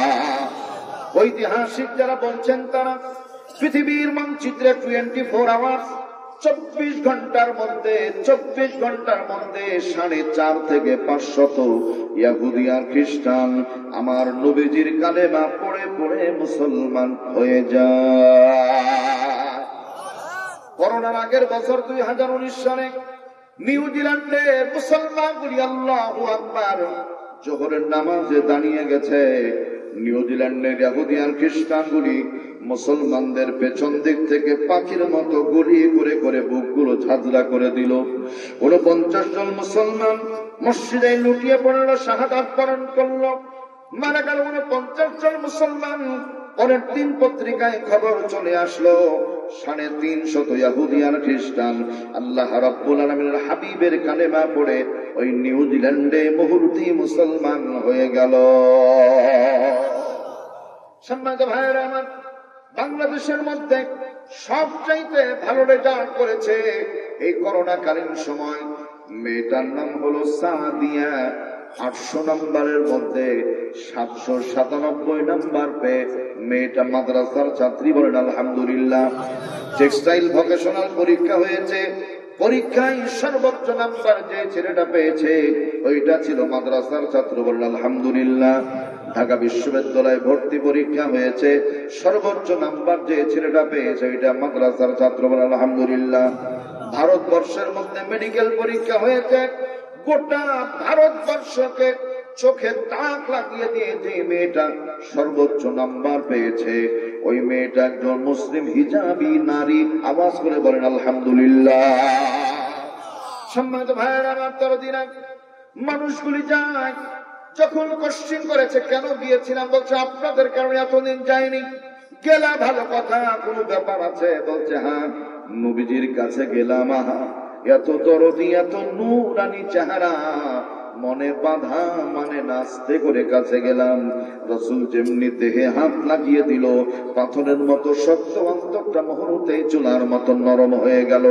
দেরি না করে সঙ্গে সঙ্গে বললাম, ডান হাত কি সামনে বানিয়ে দেওয়া যাবে? নবীজি যেমনি সামনে ডান হাত বানিয়ে দিয়েছেন, লোভ সামাল দিতে পারি নাই, রাসূলের হাতে হাত রেখে মুহূর্তেই কালেমা পড়ে মুসলমান হয়ে গেলাম। কালেমা পড়ে নিয়েছো? বলছে হ্যাঁ। এই শোনো, কালেমা পড়েছো মানে কপাল পুড়িয়ে ফেলেছো।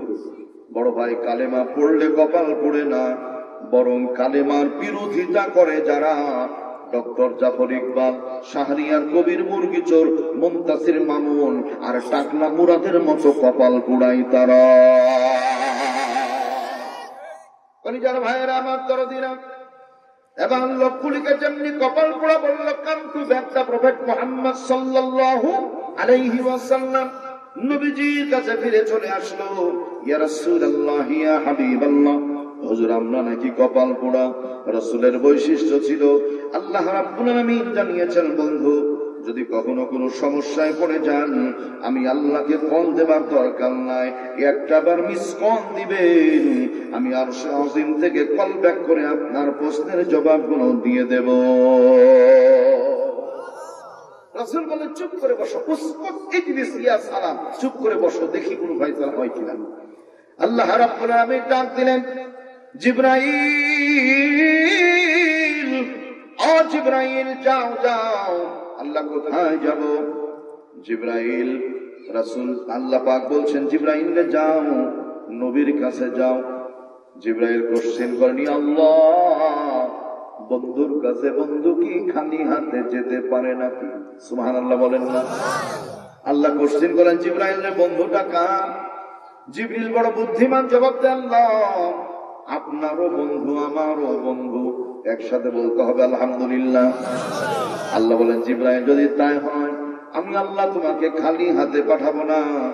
নজর করে দেখো, নবীজির সামনে ৭৩ জন মুসলিম বসে আছে, ওদেরকে ওদের জাতির লোকজন কপাল পোড়া পড়েছে, ওই মানুষগুলি কালেমা পড়েছে নবীর কাছে জামিনে। আমি আল্লাহ তাআলা এত বেশি সন্তুষ্ট হয়েছি ওদের কালেমা পড়ার প্রতি, ওদের প্রশ্নের জবাবগুলো আমি আল্লাহ দিয়েছি, স্বয়ং আমি আল্লাহর আরশে আজিমে। আল্লাহু আকবার বলেন। সম্মানিত ভাইয়েরা আমার দরদিরা, জিবরিল হাজির হয়ে গেলেন। ইয়া রাসূলুল্লাহ, ইয়া হাবিবাল্লাহ, ইউ প্রিপার্ড, আপনি কি রেডি? বলে হ্যাঁ। দেরি না করে আমার সঙ্গে তেলাওয়াত করেন, লাইসু সাওয়াআন মিন আহলিল কিতাব।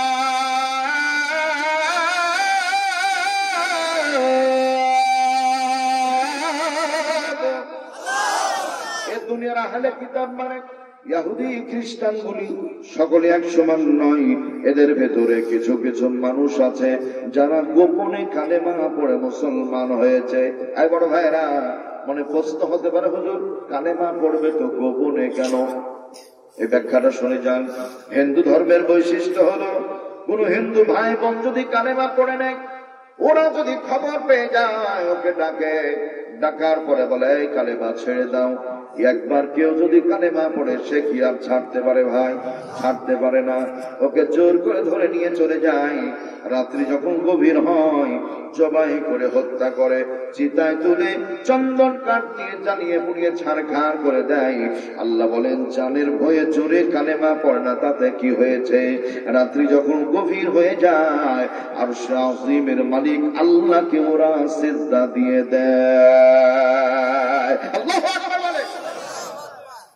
ভারতের জমিনে কেবল নেমেছি, নেতাজি সুভাষ চন্দ্র বসু ওই এয়ারপোর্টে, বিমানবন্দরে কলিকাতায় গত বছর কেবল মাত্র নেমেছি।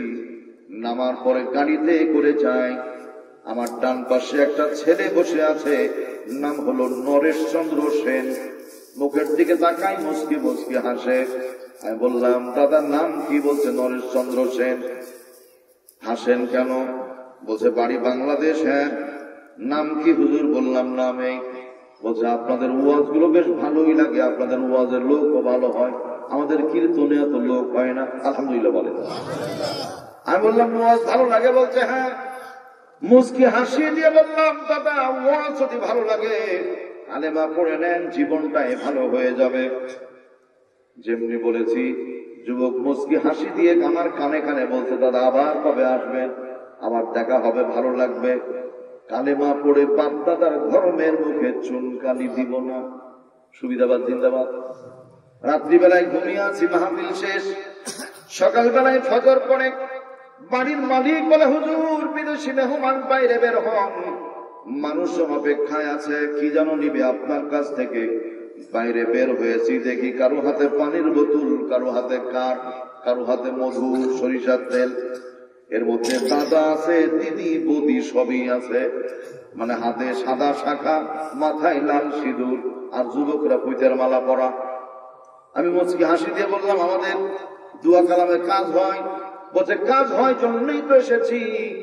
আমি আস্তে করে মুচকি হাসি দিয়ে বললাম কোরআনে কারিমের তেলাওয়াত করে তো ফু দিয়ে দিই, কোরআন তেলাওয়াতে যদি কাজ হয় তাহলে কালেমা পড়ে নেন, জীবনের কাজ হয়ে যাবে, আল্লাহ জাহান্নাম থেকে বাঁচিয়ে দিবে। একজন বৌদি মুচকি হাসি দিয়ে বলো দাদা আবার কবে আসবেন? আবার আসলে আবার তেল পানি পড়া নিব, কিন্তু কালেমা পড়ে বাপ দাদার ধর্মের মুখে চুনকালি দিব না। নাউজুবিল্লাহ। সুবিধাবাদ জিন্দাবাদ। তার মানে আমরা বাসি ভাই নিজের পছন্দ মতো ইসলামকে মানতে চাই, ঠিক না ঠিক বলেন? মিষ্টি খাওয়া সুন্নাত পাইছে ফতুয়া, জন্মের খাওয়া খায় মিষ্টি। যেই নবীর মিষ্টি খাওয়া সুন্নাত খানার পরে ওই নবীর সুন্নাত হলো আর একটা, বাতিলের বিরুদ্ধে লড়াই সংগ্রাম করে জীবনটাকে আল্লাহর রাস্তায় কুরবানি করে দেওয়া। নবীজি বলছেন কেউ যদি শাহাদাতের মৃত্যু পেয়ে যায় পিপিলিকায় কাটার চাইতে বেশি যন্ত্রণা নাই, আর ইন্তেকালের পরে আল্লাহর জান্নাত পেতে বিন্দু পরিমাণ কোনো অসুবিধা না। শুধু সহজ সুন্নাত গুলো আমরা মানি, সহজ সুন্নাত, কঠিন গুলো মানতে চাই না, তাই না ভাই? কলিজার ভাইয়ারা আমার তাকান, এই যে আমার বাসার ভাই না, বাসার ভাই, বাসার ভাই আর আমি দুই ভাই চলে আসছি, নামাজের সময় হয়ে গেছে। এই যুবক ভাইরা, রাস্তার পাশেই দেখতে পেলাম একটা ব্যভিচার হচ্ছে, জেনা হচ্ছে। আমরা দুইজনে হুজুর মানুষ, হাতে দুইজনের তসবিহ আছে, পড়ছি নাউজুবিল্লাহ নাউজুবিল্লাহ নাউজুবিল্লাহ। কিয়ামত পর্যন্ত নাউজুবিল্লাহ তসবিহ মানলে কি জেনা বন্ধ হবে? তাহলে এখন কি করার দরকার? এই তসবিহ পকেটে ধুয়ে লাঠি, বাঁশ, দা, কুদাল, খুন্তা যা পাওয়া যায়, ওই মেয়েটার ছেলেটার মাজার হাড্ডি যদি চুরুস করা যায়, জেনা তো বন্ধ হবে হবে, স্বপ্ন দোষ পর্যন্ত বন্ধ হয়ে যাবে। বলেন ঠিক কিনা? তার মানে শুধু জিকির মারার নাম পীর না, পীর হলো তারা খানকার পীর, ময়দানের পীর। আল্লাহ রসুলের চরিত্র নিয়ে ছিনিমিনি খেললে ময়দানে ঝাঁপিয়ে পড়ে জীবন দেয়। আর যারা শুধু খানকা নিয়ে পাগল থাকে এগুলো পেট পূজারী, ধর্ম ভণ্ড ব্যবসায়ী। বলে ঠিক কিনা? কলিজার ভাইয়েরা আমার দরদিরা, নবীজি ততদিন পর্যন্ত ভালো যতদিন বলেননি লা ইলাহা ইল্লাল্লাহ, বলেননি ততদিন খুব ভালো। আবু জেহেল ভাইস্তা রাখো টাকাটা, আবু লাহাব বলে ভাইস্তা রাখো টাকাটা। তারপরে কাফের বেঈমান নামে সে রাখে, কারণ জানে আল আমিন মানে দৃঢ় বিশ্বাসী, খুবই ভালো সন্তান। যেমনি 40 বছর পরে নবুয়ত পেয়ে গেলেন, বললেন লা ইলাহা ইল্লাল্লাহ, আল্লাহর বিধান ছাড়া কারো বিধান মানি না, মানতে পারবো না। আবু জেহেল আবু লাহাব চোখে চোখ দিয়ে বলে আমাদের গতি শেষ, আজ তার কথা মানা যাবে না। সোনার ভাই আমার, এই জন্য আপনি আমি আমাদের ধর্মকে এমন ভাবে ব্যবহার করি, নিজের পক্ষে যেটা মানি সেইটা, বিপক্ষে যেটা মানি না সেইটা।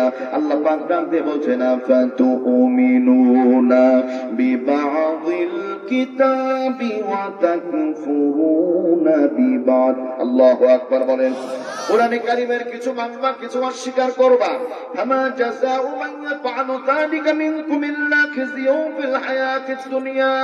হে বান্দারা শোনো, দুনিয়াতেও হবে লাঞ্ছনা, আখিরাতেও হবে আযাব। এজন্য না না না, ইসলামকে আমার মতো মানা যাবে না, ইসলামের মতো আমাকে মানতে হবে। বলেন ঠিক কিনা? এবার ভাই, নদীর পানিগুলি ঢেউ ঢেউ, তাই না? স্টেট খুব কম থাকে, বাতাস হলেই শুধু লাফায়। রাজশাহীতে আমাদের নদী আছে, নদী মরা নদী ভাই, পদ্মা নদী মরা নদী। ইন্ডিয়া আমাদের খুব বন্ধু তো, ক্লোজ তো, এই জন্য ফারাক্কা বাদ দিয়ে বন্ধ করে দিয়েছে। খুব বন্ধু, এত বন্ধু। আমি ফারাক্কা বাদ দিয়ে বহুবার গেছি ভারতে। ওই পারে পানি থই থই করে, আর এই পারে মরুভূমি। এমন বন্ধু দরকার আছে? ঘুমায় না, দেশকে ভালোবাসলে চলে পড়েন, এমন বন্ধু দরকার আছে? এ বন্ধু দরকার না, যে বন্ধু শুধু নিজেই খায় আর একজনকে খেতে দেয় না। সম্মানিত ভাইয়েরা আমার, নদীতে নৌকা নৌকার মন মতো চলে না। পানি যেমন যায় নৌকাকে তেমন যেতে হয়, ঠিক তেমনি ইসলাম হলো পানি, আমি আপনি নৌকা। ইসলাম বলবে হারাম খাওয়া যাবে না, সঙ্গে সঙ্গে বাদ। হালাল খাও। ঘরে মানুষের জমি লাল খেলা যাবে না, বাদ। মানুষের জমি চাষ করার সময় অন্যায় করা যাবে না, বাদ। এরপরে নেই কাজ করতে হবে, সেটা ঠিক আছে। ইসলামের পক্ষে সিল মারবো, ঠিক আছে। বাতিলকে একটা সিলও দিব না, বাতিলের নামও মুখে নিব না। এইটাই হলো ইসলাম। এই জন্য ইসলাম আছে যেখানে শান্তি আছে সেখানে, ইসলাম নাই যেখানে শান্তি নাই সেখানে। বুঝলে একসাথে বলেন তো কথা ঠিক কিনা? প্রাণ পাখি উড়ে যাবে পিঞ্জর ছেড়ে,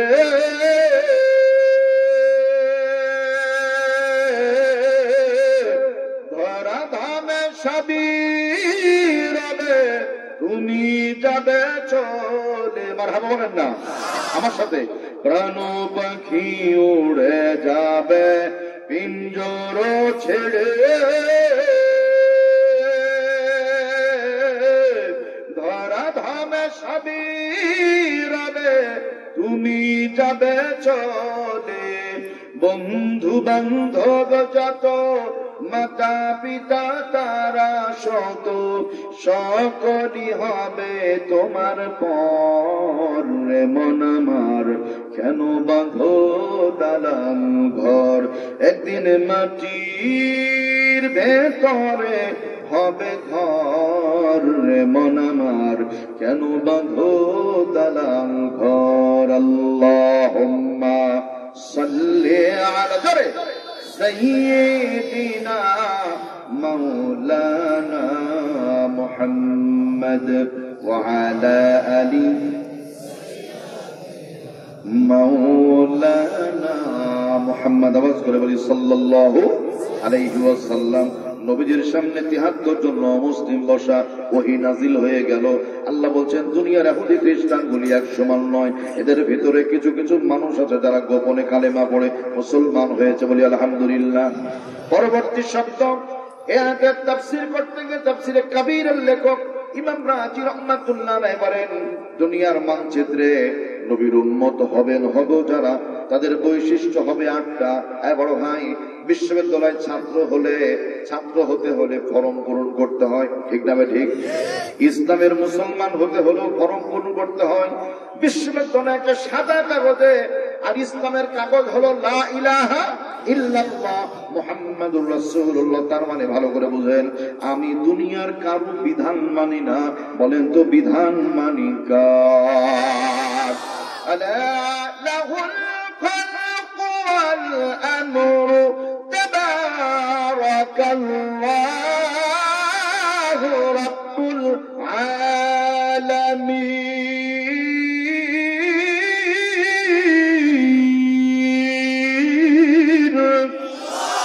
সৃষ্টিজাত হুকুম মানতে হবে একমাত্র তার।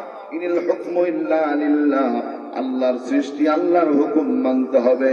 দুনিয়ার বাতিলের মতবাদ মানা যাবে না, ইসলাম বিদ্বেষীদের হুকুম মানা যাবে না। রাজি থাকলে হুঙ্কার মেরে বলেন ঠিক কিনা? তাহলে এখানে সহজ ব্যাখ্যা। বড় ভাই, আমার নেতাকে আমি ততক্ষণ মানি, নেতা ততক্ষণ ইসলাম কোরআন মানে, ঠিক বলেন। আমার ইমাম সাহেবকে আমি ততক্ষণ মানি, ইসলাম যতক্ষণ। হুজুর মানে, হুজুর ইসলাম মানে না, কোরআন মানে না, হাদিস মানে না, এমন হুজুর আমারও দরকার নাই, এমন নেতাও দরকার নাই, এমন নেত্রীও দরকার নাই। বলেন ঠিক কিনা? ইসলামের সাথে সম্পর্ক আমাদের, কারণ চলে যাবো লা ইলাহা ইল্লাল্লাহ আদাখালাল জান্নাহ। আর যদি ভাই বাতিলের পিছনে ঘুরি, কালেমা না পড়ি, বিপদ আছে না নাই? আছে। তাহলে নবীজির উম্মতের ১ নাম্বার ফরম পূরণ এখানে, উম্মাতুন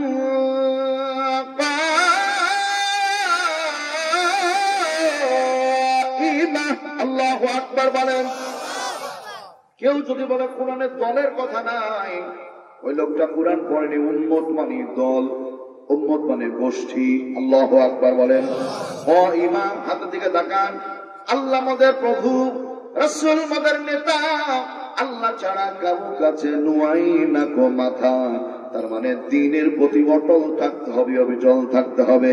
পৃথিবীর মানচিত্রে যিনি 52টা দেশের মধ্যে কোরআনে কারিমের তাফসীর করেছেন, সারা দুনিয়া যাকে চিনে, বাইতুল্লাহ ভেতরে প্রবেশ করার যাকে সম্মান জানানো হয়েছিল, কোরআনের পাখি খ্যাত আল্লামা দেলাওয়ার হুসাইন সাঈদী রাহিমাহুল্লাহু তাআলা।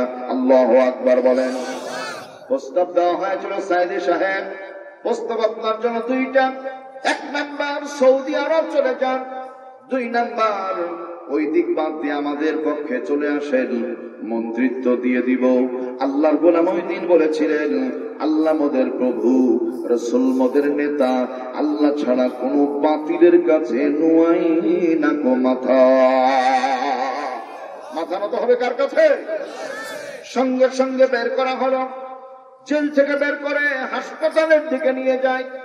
পুলিশ প্রশাসনের ভাইগুলিকে সালাম দিয়ে বলে, বাজান আপনারা কেমন আছেন? আলহামদুলিল্লাহ ভালো আছি। পুলিশের কাঁধে হাত দেয়া আছে। একজন পুলিশ ভাইয়ের চক্ষু দিয়ে পানি গড়িয়ে গড়িয়ে পড়ে। আল্লামা সাঈদী হুজুর জিজ্ঞেস করে, বাজান না তোমাকে বুঝি কষ্ট দিনা? ডাকতে বলেন, না না না, আমি এই জন্য কাঁদি না, কাঁদি অন্য কারণে। কি কারণ? বলছে, আমি একজন পুলিশ, আমার তেমন কিছুই করার নাই। আপনি একজন আলেমে দ্বীন, আল্লাহর গোলাম। বাংলার মানচিত্রে যতদিন আপনি থাকবেন, ততদিন 18,044 লক্ষ মানুষগুলি কোরআনের বাণী শুনতে পাবে। সুবহানাল্লাহ বলেন। আমার মনের মধ্যে আফসোস এতটুকুই, আমার জীবনের বিনিময় সাঈদী হুজুর আপনাকে যদি আমি বাঁচিয়ে রাখতে পারতাম, নিজেকে বড় ধন্য মনে করতাম। জানি না আজকে আপনার জীবনের শেষ দিন কিনা। হাসপাতালে ভর্তি করা হলো। ডক্টর মুস্তাফা জামান স্বৈর শাসকের দোসর ছিল। বিষের ইনজেকশন পুশ করে আল্লামা সাঈদীকে ক্লিনিক্যাল ডেড বানিয়ে দিল। দুনিয়ার মানচিত্র থেকে আল্লাহর গোলাম বিদায় হয়ে চলে গেল। জানাজা পড়তে দেওয়া হবে না। হাজার বাধা বিপত্তির পরেও শুধু বাংলাদেশ নয়, গোটা পৃথিবীতে কোটি কোটি মানুষ জানাজা পড়েছে। আমি নিজেও জানাজা পড়েছি। আল্লাহ রাব্বুল আলামিন ডাকতে বলছেন, ফামা বাকাত আলাইহিমুস সামাউ ওয়াল আরদু ওয়া মা কানু মুনযারিন।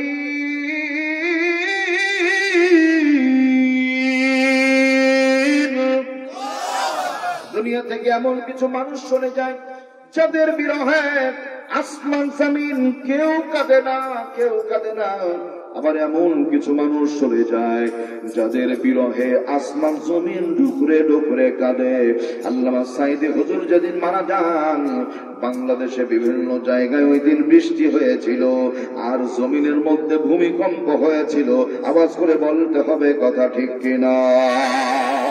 দেখা তো হবে না আর এই জীবনে, দেখা হবে জান্নাতে ফুল বাগানে। মারহাবা বলেন। দেখা তো হবে না আর এই জীবনে, দেখা হবে জান্নাতে ফুল বাগানে। কারাগারে কাটালে 13টি বছর, বাতিলকে পেছে তোমায় দেখে থরথর। তুমি যে ছিলে মোদের নয়ন মনি, শহীদ হয়েছ তুমি এটাই জানি। আল্লামা সাঈদী তুমি মরনি, শহীদ হয়েছ তুমি এটাই জানি। হুঙ্কার মেরে বলেন কথা ঠিক কিনা? আমার ভাইরা, এই জন্য এমন হতে হবে যে দ্বীনের প্রতি থাকার কারণে জীবন যাবে মাগার ঈমান যাবে না। তার স্লোগান পরিবর্তন হবে, জীবন বাঁচানো ফরজ না, ঈমান বাঁচানো ফরজ। বলেন ঠিক কিনা? বেঁচে আছি বেঈমান বড় ভাই, কোনো দাম আছে? কোনো দাম নাই। বেঁচে আছি গরিব মানুষ, কিন্তু ঈমান আছে, ঈমানের আলো আছে, দাম আছে না? না। সামান্য একটু বিষয় মনে রাখবেন, কেমন দাম? মান্না গঞ্জাম در জমিন ও আসমান লেকে গঞ্জম در قلوب মুমিনা। আল্লাহ রাব্বুল আলামিনকে কোশ্চেন করা হয়েছিল। মুসা আলাইহিস সালাম জিজ্ঞেস করেছিলেন, মালিক কোথায় ভালো লাগে থাকতে তোমার? আসমানে? আল্লাহ বলেন না। জমিনে? বলেন না। জান্নাতে? না। জাহান্নামে? না। কোথায় ভালো লাগে থাকতে? মালিক বলেছিলেন, দার কুলুবে মুমিনা, মুমিন বান্দার অন্তরে আমারও থাকতে বড় ভালো লেগে যায়। আল্লাহু আকবার। আমার ভাইরা, মুমিনের অন্তরে যদি বান্দার থাকতে ভালো লাগে, যুবক দোস্তরা, তাহলে মুমিনের পরিচয়টা কি? মুমিনের পরিচয় হলো বাইনাল আবদি, আল্লাহর গোলাম, বাইনাল কুফরি কাফের, দুইটার মধ্যে তফাৎ মাঝখানে একটা জিনিস আছে, তারকুস সালাহ। কাফের নামাজ পড়ে না, মুমিন নামাজ পড়ে। কাফের নামাজ পড়ে না, মুমিন নামাজ পড়ে। তার মানে নামাজ পড়ে যারা আল্লাহর গোলাম তারা। আল্লাহু আকবার বলেন। কেমন আল্লাহর গোলাম? বান্দা আল্লাহু আকবার বলে নামাজে দাঁড়িয়ে গেছে, নবীজি বলছেন হাত বাঁধার পরে স্ট্রেট দাঁড়িয়ে থাকবে, নড়াচড়া করবে না, ডান বাম হবে না। চিকিৎসা বিজ্ঞান গবেষণা করে কি ব্যাপার, নামাজ পড়লো ঠিক আছে, কিন্তু নড়াচড়া কেন যাবে না? What is the cause? গবেষণা করে ওরা পেয়েছে 1440 বছর পূর্বে রাসূল বলেছেন নড়া যাবে না। এখন চিকিৎসা বিজ্ঞান গবেষণা করে বের করছে, মানুষ যখন নামাজে স্ট্রেট হয়ে দাঁড়িয়ে থাকে, গোটা দেহের হাড়ির জয়েন্ট গুলি এক একটা জয়েন্টের সাথে মিলিত হয়ে যায়। নামাজের বদৌলতে বান্দার দেহের রোগগুলিকে আল্লাহ নিজ কুদরতে ক্ষমা করে দেয়। সুবহানাল্লাহ। দরদিরা আমার ভাইরা, এই জন্য অনেক ভাই আছে দেখবেন রাস্তাঘাটে দোকানপাটে বহু আড্ডা মারে, নামাজে যায় না। আজকে ইসালে সওয়াব মাহফিলে প্রথম নম্বর আবদার, আমরা যদি আল্লাহর গোলাম হতে চাই, বলেন তো দোস্ত নামাজের দরকার আছে না? না মনে প্রশ্ন ভাই, ওযু গোসল তো জানি না, হাত মুখ পা তিনটা অঙ্গ দিয়ে আল্লাহর ঘরে যান। ইমাম সাহেবের কাছ থেকে জানার জন্য চেষ্টা করেন, হুজুর সালাম দিয়ে বিনয়ের সাথে, হুজুর আমি বড় নাদান মানুষ, ওযু গোসল জানি না, একটু দয়া করে শিখাইয়া দেন। অবশ্যই শিখিয়ে দিবে। রাসূল বলছেন এইভাবে শিখতে শিখতে যদি 40 দিন যায়, আল্লাহর হাবিব বলেন নেককার বান্দা বান্দীদের খাতায় আল্লাহ ওই নামগুলি লিখে নেয়। এখানেই শেষ নয়, নবী করিম সাল্লাল্লাহু আলাইহি ওয়াসাল্লামের ঘোষণা অনুযায়ী কোন ব্যক্তি যদি নামাজি হয়ে যায়, দ্বীনের প্রতি যদি অটল হয়ে যায়, কায়েম ও দায়েম হয়ে যায়, আল্লাহ রাব্বুল আলামিন প্রথম বরকত দান করেন। বান্দার রিজিকের অভাব থাকে না, রিজিকের পেরেশানি থাকে না। সুবহানাল্লাহ বলেন। নামাজ পড়লে রিজিকের কোনো অভাব থাকে না। রিজিক দেন কে? 2 নাম্বার, কবরের জগতে যখন নামানো হবে, ফেরেশতারা চলে আসবে, আসার পরে কোশ্চেন করবে তোমার রবকে, তোমার জীবন বিধান কি, তুমি কোন নেতার অনুসারী ছিলে, কোন নবীর অনুসারী ছিলে? বান্দারে প্রশ্নের জবাবগুলি মুহূর্তের মধ্যে সহজ হয়ে যায়। আলহামদুলিল্লাহ বলেন। 3 নাম্বার, আল্লাহ রাব্বুল আলামিন ফুলসিরাত বিদ্যুতের গতিতে পার করে দেন। 4 নাম্বার, আল্লাহ দয়া করে ওয়াদখুলি জান্নাতি, ওই বান্দা বান্দি নামাজি বান্দা বান্দিকে আল্লাহ জান্নাতের মেহমান করে দিবেন। এই 4টা পুরস্কার নামাজ পড়লে পাওয়া যায়, বলি আলহামদুলিল্লাহ। নামাজে দাঁড়িয়ে থেকে সানা পড়ে, সূরা ফাতিহা পড়ে, অন্য সূরা পড়ে, বান্দা বান্দি যখন রুকুতে চলে যায় আল্লাহু আকবার বলে, রুকুতে যাবার পরে বান্দা বান্দি পড়ে সুবহান রাব্বিয়াল আযীম, সুবহান রাব্বিয়াল আযীম, সুবহান রাব্বিয়াল আযীম।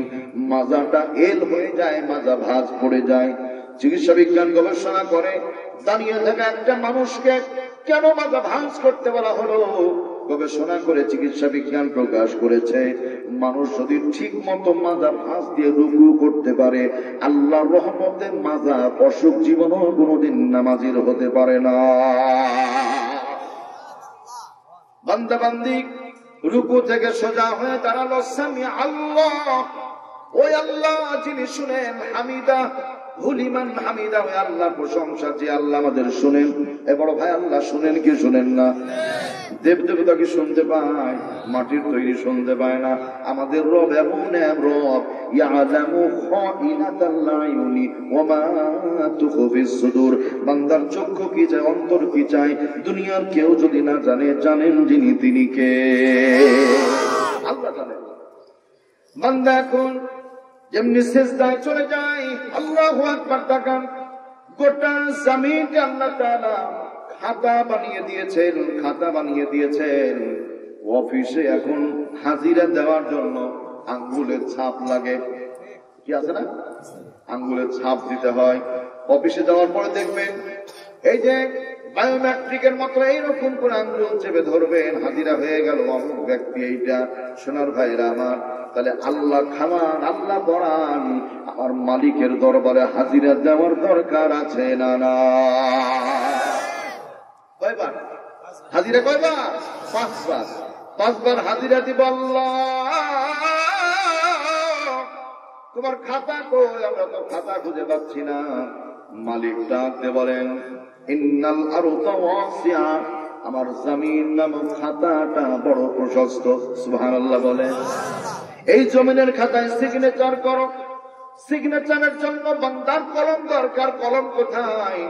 সর্বপ্রথম বান্দা সিজদায় গিয়ে নাকটা জমিনে লাগিয়ে দেয়, আল্লাহু আকবার বলেন। এরপরে কপালটা লাগিয়ে দেয়। নাক আর কপাল ভিজা থাকা অবস্থায় যখন বান্দা বান্দি কপালটাকে, নাকটাকে জমিনে লাগিয়ে দেয়, দেখবেন লেখাটা যেন আব্দুল্লাহর মতো, মানে আল্লাহর গোলামের মতো হয়ে যায়। তার মানে সিজদা দিলাম, জানিয়ে দিলাম আমার কিছুই নাই। আওয়াজ করে বলেন, সব কিছু কার? চিকিৎসা বিজ্ঞান বলছে, মানুষ যখন সিজদায় যায়, আল্লাহ রাব্বুল আলামিন হাবিব বলেছেন, 2টা চোখের নজর নাকের দিকে থাকবে, নাকের দিকে এরকম করে তাকিয়ে থাকবে। চোখের মধ্যে প্রেসার তৈরি হয়। সিজদায় যাওয়ার কারণে গোটা দেহের রক্তটা ব্রেনের মধ্যে গিয়ে জোরে করে একটা ধাক্কা দেয়, চোখে প্রেসার তৈরি হয়। এইভাবে কণিকা প্রতিটা দেহের অঙ্গ প্রত্যঙ্গে, প্রতিটা শিরায় উপশিরায় রক্তগুলি পৌঁছে যায়। সিজদা দেওয়ার কারণে বান্দার চোখের রোগ আর মাথার ব্রেনের রোগগুলি আল্লাহর কুদরতে আসান হয়ে যায়। এই জন্য নবীর উম্মত যদি হতে হয় ভাই, 1 নাম্বার বাইনাল আবদি ওয়া বাইনাল কুফরি তারকুস সালাত, নামাজ বাদ দেওয়া যাবে না। আল্লাহর গোলামীর পরিচয়, প্রথম পরিচয় হলো নামাজ। এই জন্য উম্মাতুন কাইমা, নবীর উম্মত হব যারা দ্বীনের প্রতি অটল থাকবো তারা। আল্লাহ তৌফিক দান করেন। জবান খুলে বলি আল্লাহুম্মা আমিন। নবীজি সাল্লাল্লাহু আলাইহি ওয়াসাল্লাম ওয়ালিদ নামের একজন ব্যক্তির সাথে দেখা হয়ে গেছে, নাম হলো ওয়ালিদ।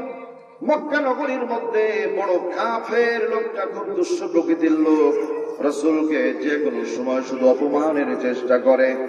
এই ওয়ালিদ ছাদ ভোগ সবকিছু নিয়ে যখন যাই, যেতে যেতে ভাইরা আমার, যখন আস্তে করে দেবতার কাছে চলে গেছে, ইন দা মিন টাইম নজর করে দেখে দেবতাকে খাওয়ায়, দেবতা নড়া চড়া করে, হেলাধুলা করে। ডাকতে ওয়ালিদ, মক্কা নগরীর মধ্যে যেই লোকটা বেঁচে আছে নাম হলো মুহাম্মদ। এই লোকটা বানানো কথা বলে, বলি নাউযুবিল্লাহ, রাসূলের বিরুদ্ধে কথা বলে। সোনার ভাইয়েরা আমার, এবার ওয়ালিদ বড় খুশি। দেবতার সামনে সাথে অনেক কিছু দেয়, বন্ধুকে ডাক দেয়, বন্ধু চলে আসে, বন্ধুকে দেবতার কথাগুলি শুনিয়ে দেয়, বন্ধুও খুশি। এখন মূল টার্গেট রাসূলকে অসম্মান করতে হবে। আল্লাহর হাবিবের দরবারে যাওয়ার পরে বলে, ইয়া মুহাম্মদ, হে মুহাম্মদ, কি হয়েছে? শোনো, আমার দেবতা তোমার বিরুদ্ধে কথা বলছে, তাই নাকি? বলে হ্যাঁ, চলো দেবতার সামনে। নবীজি বড় বুদ্ধিমান, ডাক দিয়ে বলে, একা একা গেলে হবে না, জনগণের সামনে আমি যাব, তুমি ব্যবস্থা করো। সুবহানাল্লাহ বলেন। এর মুহাব্বত, লা ইলাহা ইল্লাল্লাহ, লা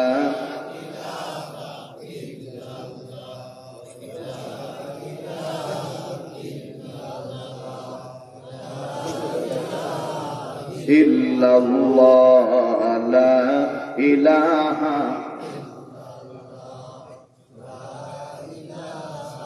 ইল্লাল্লাহ সুবহানাল্লাহ ওয়ালহামদুলিল্লাহ লা ইলাহা ইল্লাল্লাহ সুবহানাল্লাহ ওয়ালহামদুলিল্লাহ লা ইলাহা। কোরআন আমাদের সংবিধান, হুঙ্কার মেরে বলেন মারহাবা। কোরআন আমাদের সংবিধান, উড়াও সবাই তার বিজয় নিশান। আবার কোরআন আমাদের সংবিধান, উড়াও সবাই তার বিজয় নিশান। নেতা আমাদের রাসূলুল্লাহ লা ইলাহা ইল্লাল্লাহ লা ইলাহা ইল্লাল্লাহ সাল্লাল্লাহু আলাইহি ওয়াসাল্লাম। প্রিয় ভাইরা আমার, রাত্রি গভীর, ফজরের নামাজ আমাদের আছে না নাই?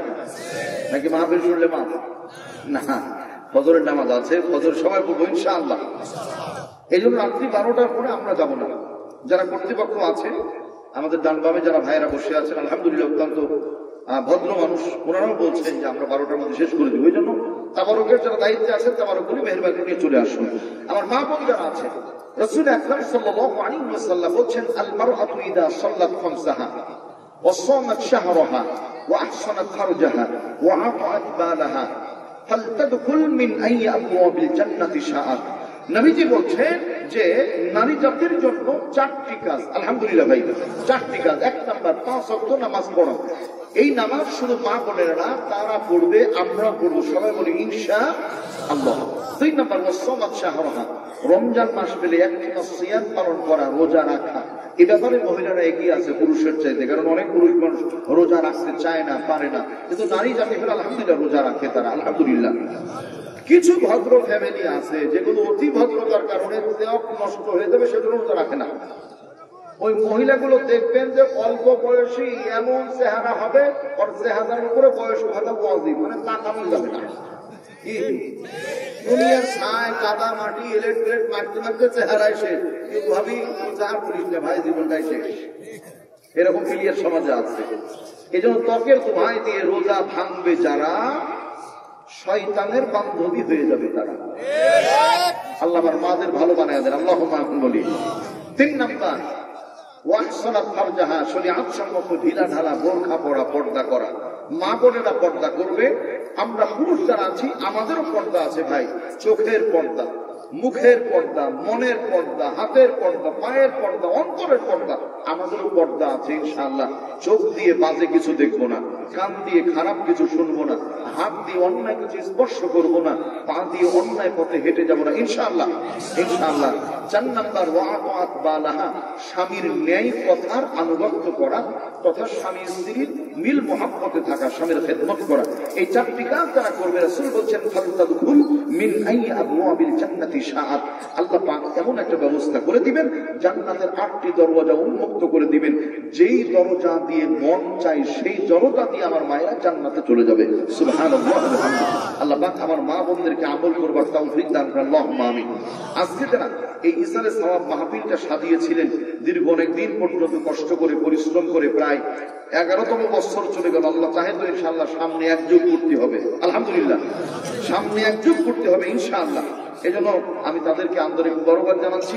এলাকাবাসীর জন্য রুহের মাগফিরাত কামনায়, ময় মুরব্বী যারা বিদায় নিয়েছেন, আমাদের ভাই বোন যারা বিদায় নিয়েছেন, দল মত নির্বিশেষে প্রত্যেকের জন্য আমরা অন্তর অন্তরস্থল থেকে দোয়া করব, আল্লাহ যেন প্রত্যেককে মাফ করে দেন, বলি আল্লাহুম্মা আমিন।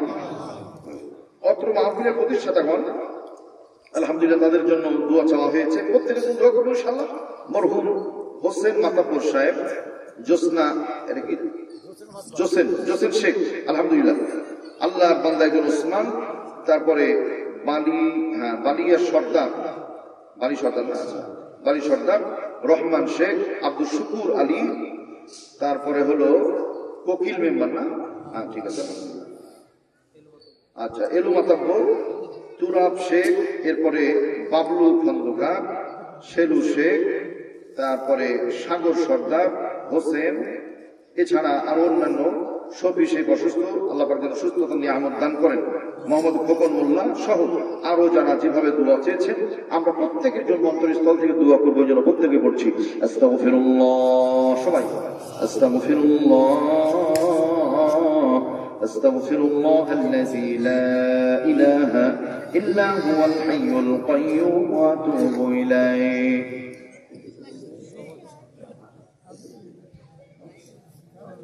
اللهم صل على محمد وعلى آل محمد كما صليت على إبراهيم وعلى آل إبراهيم إنك حميد مجيد.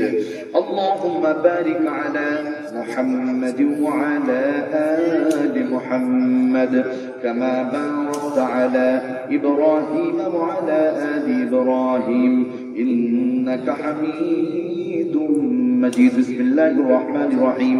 الحمد لله رب العالمين الرحمن الرحيم مالك يوم الدين إياك نعبد وإياك نستعين اهدنا الصراط المستقيم صراط الذين أنعمت عليهم غير المغضوب عليهم ولا الضالين آمين. بسم الله الرحمن الرحيم. قل هو الله أحد الله الصمد لم يلد ولم يولد ولم يكن له كفوا أحد. بسم الله الرحمن الرحيم. قل هو الله أحد الله الصمد لم يلد ولم يولد ولم يكن له كفوا أحد. بسم الله الرحمن الرحيم. قل هو الله أحد الله الصمد لم يلد ولم يولد ولم يكن له كفوا أحد. لا إله إلا الله محمد رسول الله صلى الله عليه وسلم. একটু কাতার হয়ে বসে, একটু কাতার হয়ে বসে, ইনশাআল্লাহ একটু লাইন হয়ে বসে, আমার তাবারুক করা ভাইদের জন্য যাতায়াতের সুবিধা হয়।